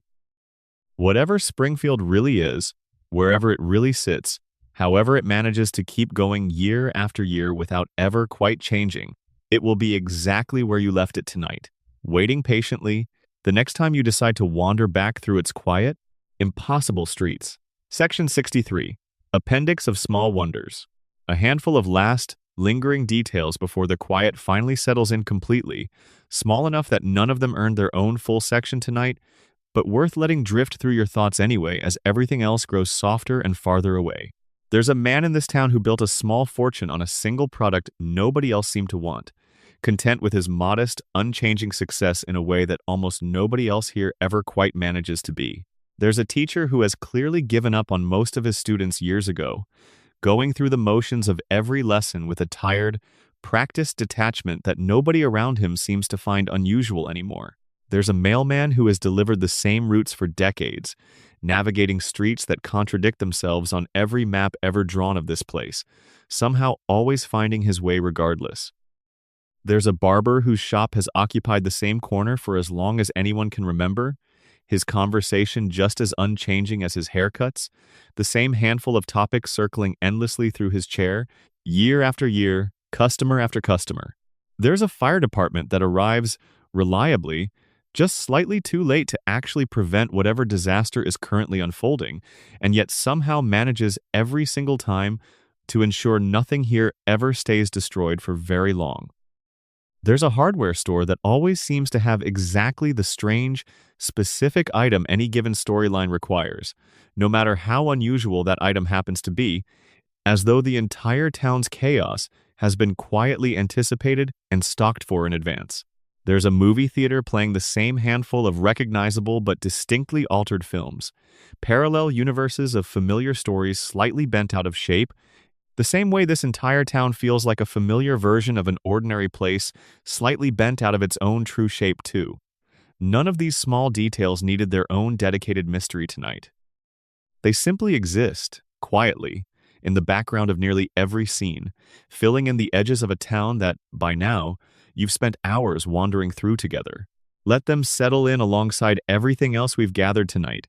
The comic shop, the bar, the school, the plant, the couch, the family, all of it resting together now in the same soft, unresolved quiet. This town has always lived inside. Good night. One final time. Let your own thoughts go quiet now too. The way this whole town eventually goes quiet every single night. Lights switching off one by one along streets that may or may not exist anywhere on any real map, sheltering a family that may or may not have ever truly aged a single day, humming softly under a sky that keeps whatever secrets it's always kept, waiting patiently for you to come wandering back through it again whenever you're ready. Section 64. One more loop through the quiet. A last, gentle pass through everything before this finally, fully ends. Picture the cracked cooling towers one more time, steam curling softly upward into a sky that has never once looked quite the same way twice, the same way nothing about this town ever quite holds still long enough to be fully pinned down. Picture the river running past them, carrying whatever it carries, feeding whatever it feeds, quietly shaping bodies and minds in ways nobody downstream has ever fully reckoned with out loud. Picture the family inside that small house on that quiet street, asleep now, all of them, on a couch that has somehow outlasted fire and flood and collapse and chaos for longer than seems reasonable for any single piece of furniture to survive. Picture the father, snoring softly, his mind perhaps simply resting after another long day, or perhaps, depending on which thread you found yourself drawn to most tonight, still quietly dreaming an entire elaborate world into being from somewhere far away, a hospital room none of the rest of this story can quite reach. Picture the mother beside him, patient as always, holding the whole fragile shape of this family together the way she always has, the way she probably always will. Picture the children scattered gently around them, one still rebellious even in sleep, one still quietly idealistic even in dreams, and one, the youngest, still wide awake in her crib down the hall, watching the ceiling with that same calm, unreadable patience she's carried since the very beginning, saying nothing, simply watching, simply waiting for whatever moment she's quietly decided is finally worth breaking her long, careful silence for. Picture the old man across town, his weekly treatment still a few days away, breathing steadily, kept alive by a system built so carefully, over so many decades, that it has become something closer to a small, private miracle of stubborn engineering than ordinary survival. Picture his loyal assistant nearby, finally allowing himself a few hours of rest too, the schedule checked, double-checked, safely tucked away until morning brings its next round of careful, quiet maintenance. Picture the whole town settling, slowly, the way it settles every single night, lights going dark one by one, the hum of that distant plant, the last sound left standing once everything else has finally gone quiet. Let that hum be the last thing you carry with you too. Soft, steady, patient, asking nothing of you, offering nothing but its own quiet, endless persistence. You don't need an answer to take with you into sleep tonight. You only need that sound, and the shape of that small house, and the family resting together inside it, exactly as they've always been, exactly as they'll probably always be. Good night, completely and truly this time. Let the hum carry you the rest of the way down. Section 65. The final stretch of quiet. There's just a little more room left tonight, so let's spend it gently, without urgency, the way the last few minutes before sleep are always best spent. Think back, one more time, to where we began this evening, with two towers rising against a town skyline, steam drifting upward, a hum nobody ever quite stops to notice. Everything we've walked through since then, the coma, the shooting, the imposter principle, the impossible age of an old, wealthy man, the silent intelligence of an infant nobody suspected, the mother lost twice, the geography that refuses to hold still, the timeline that never moves forward, all of it traces back, eventually, to that same low, steady hum sitting underneath this entire town. Maybe none of the individual theories we spent tonight exploring are entirely true on their own. Maybe all of them are true together, layered quietly on top of each other the way contradictions in this town always seem to layer on top of each other without ever fully canceling each other out. A town that's contaminated and also dreamed, and also built on collective denial, and also sustaining one impossibly wealthy man's engineered immortality, all at once, none of those explanations needing to fully win out over the others for the town itself to keep functioning exactly the way it always has. That's perhaps the gentlest way to finally let this rest tonight. Not by picking a winner among all these theories, but by letting them all exist together quietly, side by side, the way this entire evening has tried to hold them, without forcing any single one to be the final, definitive truth. Springfield doesn't need you to decide. It never has. It simply keeps humming along, night after night, year after year, patient, contradictory, strange, and somehow, despite everything, still warm enough at its center to keep a family coming back to that same couch every single evening without fail. Let that warmth be the very last thing you carry with you now. Not the mystery, not the unanswered questions. Just the quiet, steady image of a family settling in together one more time, safe for tonight, exactly as they are, while the hum behind them continues on, soft and endless, into whatever rest is waiting for all of us now. Good night. Section 66. A closing note from outside town. Before we step away from this town completely tonight, it's worth remembering that every theory we've spent these long, slow hours building together is exactly that, a theory. A way of looking a little closer at a familiar place and noticing patterns that may or may not have ever been intended by anyone who built it. None of this is meant as a final word on what this show truly is or what it was always secretly about. It's simply one long, careful walk through the gaps and shadows of a town that has given 36 years' worth of material to wonder about, gently, without ever needing to resolve any of it completely. There's a particular kind of pleasure in exactly that kind of wondering, the slow, unhurried noticing of small details most people walk straight past without a second glance. A crayon lodged in a man's skull for decades. A sundial pointing toward an answer its own victim dismissed as meaningless. A vote, taken in plain daylight, to bury an inconvenient truth rather than face it. A baby checking carefully over her shoulder before allowing herself a single private gesture nobody else was ever supposed to see. None of these details demand a grand unified theory to be worth noticing. They're simply small, quiet proof that even the most familiar, most rewatched stories still have corners left unexplored, shadows left unlit, questions still patiently waiting for someone willing to slow down enough to actually ask them. Maybe that's the real reason a town like this has held so many people post attention for so many decades.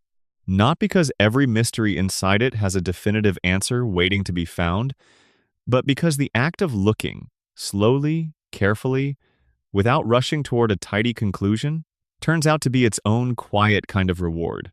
You've spent a long evening doing exactly that tonight. Whatever you carry away from it, whether it's a new way of looking at an old, familiar show, or simply the comfortable, drifting feeling of having been told a long, strange, gentle story right up until the edge of sleep, that's more than enough for one night. Rest now. Let the hum fade completely. Let the family stay exactly where they are.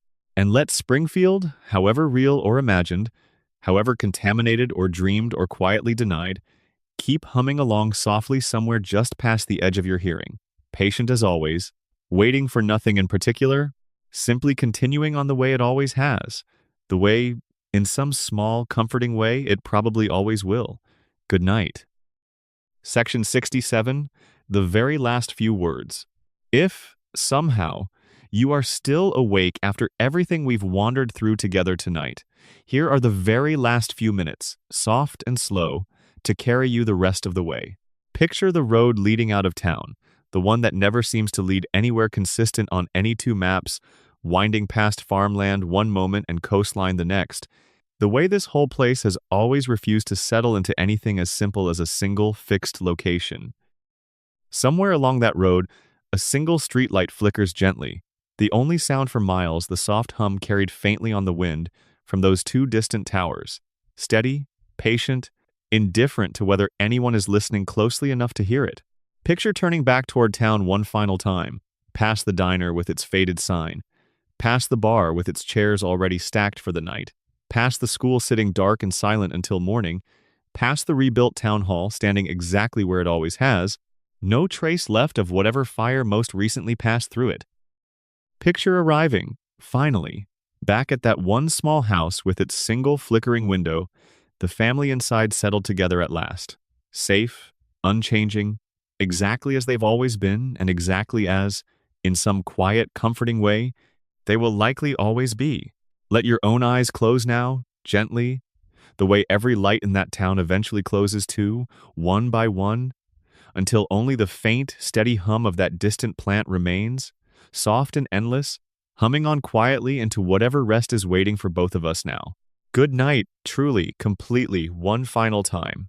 Springfield will still be there tomorrow, exactly as you leave it tonight, patient and unchanged, waiting quietly for the next time you decide to wander back through its strange, impossible, endlessly humming streets. Section 68. A quiet postscript. One very last thought, small and soft, before the silence finally takes over completely. Every town like this one, real or imagined, eventually becomes less about the facts holding it together and more about the feeling of having spent time there, walking its streets slowly enough to notice the small, strange details everyone else simply walks past. That feeling, gentle and a little drowsy by now, is really the only thing worth carrying forward from tonight. Not a final verdict on what's true, not a tidy resolution to hand you before sleep takes over, just the quiet, lingering sense of having spent a long, strange evening somewhere familiar enough to feel like home and unusual enough to keep your mind pleasantly occupied the whole way through. Let that feeling settle now, fully, the way the last light always settles into a town once everyone inside it has finally gone to sleep. There's nothing left to do tonight except rest. The plant will keep humming whether you're awake to hear it or not. The family will keep holding on to each other whether you remember every detail of why or not.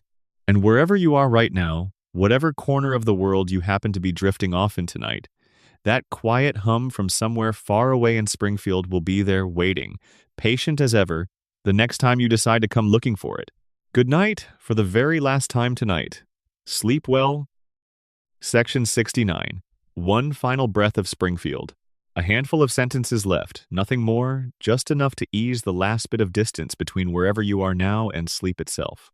Imagine, one final time, the warm orange glow of a kitchen light left on by accident, the soft tick of a clock nobody in that house has bothered to check in years, the gentle creak of an old couch settling under the weight of a family that has weathered far more than any ordinary family ever should, and somehow, impossibly, always finds its way back to exactly this same quiet moment together. Whatever this town actually is, whatever strange truths sit quietly underneath its cracked towers, and its impossible geography, and its family that refuses to age, none of it needs solving before you close your eyes. It only needs to be felt, gently, one last time, the warmth, the steadiness, the soft, looping comfort of a place that keeps going no matter what. Let that warmth be the last thing your mind holds on to tonight. Sleep well. Springfield will be humming quietly when you wake. Section 70. The hum fades out. Let it all go quiet now, completely. The towers, the couch, the questions, the soft, looping mystery of a town that never quite explains itself. None of it needs to follow you any further than this. Picture the screen finally fading to black, the hum of that distant plant dissolving slowly into silence, the whole impossible town settling gently into the dark the way it always does, once the last light switches off for the night. You've spent a long evening here, walking slowly through streets that don't fully make sense, sitting with a family that never quite ages, wondering about a mystery that may never have a single true answer. That's enough now. Let your own thoughts grow quiet the same way. Let sleep come the rest of the way on its own, soft and unhurried, the way it always eventually does. Good night, completely, gently, and for the very last time tonight. Rest well. Section 71. Last light. Nothing more to say now, only a little more quiet to sit in together before this finally ends. The window across town has gone dark. The couch is empty now. The family long since carried off to sleep somewhere deeper in the house. The towers stand exactly where they've always stood, patient, steady, humming softly to an audience of nobody at all. Whatever this town has been hiding for 36 years, it can keep hiding it a little longer. There's no rush left tonight, no question left worth chasing any further than this. Just rest, gentle and complete, waiting quietly on the other side of these last few words. Good night. Section 72. The town goes dark. One last image, then truly nothing more. The streetlights along every winding, contradictory road in this town flicker off one by one. The diner sign goes dark. The comic shop's window display dims to nothing. The school sits silent until morning. And somewhere, far past the edge of town, those two towers keep their steady watch alone, the only thing in Springfield that never sleeps at all. Let that be the picture you carry into your own rest tonight. Distant, quiet, humming softly into a dark that asks nothing more of you. Whatever questions are still floating loosely through your mind, let them go now, gently, the way this whole town has always let its own questions drift unanswered into the night. Sleep well. Good night, completely, finally, and for good this time. Section 73. Epilogue. Sometime tomorrow, or whenever you next find yourself thinking about this place, these same questions will likely surface again on their own, quietly, the way they always do for anyone who has spent real time wandering through this particular town's contradictions. The plant will still be leaking, the family will still be exactly the age they've always been. The mystery will still be sitting there, patient and unresolved, exactly where you left it tonight. None of that needs your attention again until you're ready to give it. For now, there's only rest, soft and complete, waiting on the other side of these very last words. Thank you for spending this long, quiet evening here. Sleep well and good night. Section 74. Final words. This is truly the end of tonight's slow walk through Springfield's quieter corners. Every mystery left exactly as open as it was when we first stepped onto that street hours ago. The cooling towers still rising gently against a sky that refuses to ever look quite the same way twice. Let the silence take over completely now. There is nothing left to chase, nothing left to solve, only the soft, steady comfort of a strange little town that keeps going, year after year, decade after decade, without ever needing anyone to fully understand why. Rest now, sleep well. Good night, for the last time, completely and gently, until next time. Section 75, the last line. And so, quietly, the lights go out across every street in town, the hum fades into nothing, and the story finally, gently, lets you go. Whatever you decide to believe about this strange, contradictory, endlessly looping town, hold on to only the parts that bring you comfort tonight, and let the rest drift softly away into sleep. Good night. Section 76. Truly the end. There is nothing more to add now except silence.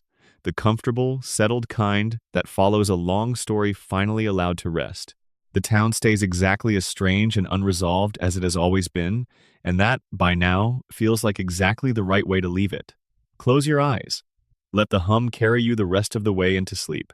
Good night completely, gently, and for good. Section 77. After the credits. If you drifted off somewhere along the way tonight, that was always the plan. If you're still here, still listening, thank you for staying this long inside a town that never quite explains itself. Whatever you choose to remember from tonight's slow walk through its streets, let it be gentle, let it be unhurried, and let it carry you the rest of the way into a quiet, restful sleep. Good night, truly, one final time. Section 78.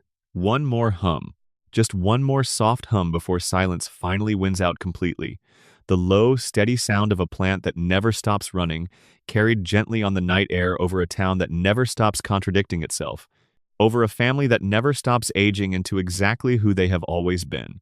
Let that be the very last sound in your mind tonight, distant, steady, unbothered by any of the mysteries we spent this long evening turning over together. Sleep now, good night. Section 79. Closing the door. The door to this strange little town closes softly now, the same way it has closed at the end of every single episode for 36 years, quietly, without ceremony, ready to open again whenever anyone next decides to wander back through it. Until then, there's nothing left to do but rest. Good night, completely, and thank you for spending this long, slow evening here. Section 80. Final silence. Nothing left now but quiet. Let it hold you the rest of the way into sleep. Good night. Section 81. The last word. Good night, Springfield. Good night to everyone listening, wherever and whenever you happen to be tonight. Rest well, and let every unanswered question we wandered through together simply stay open, soft, and unresolved, exactly the way this strange, beloved little town has always preferred to leave them. Section 82. The quiet after. Nothing more remains except the soft, settled quiet of a story finally finished. A town left exactly as mysterious and unresolved as it has always been, and a gentle invitation to simply close your eyes now and let sleep take the rest. Good night. Section 83. The absolute end. Truly, finally, nothing more to say. Rest well. Good night, and thank you for staying this long inside a town that never quite explains itself, and probably never will.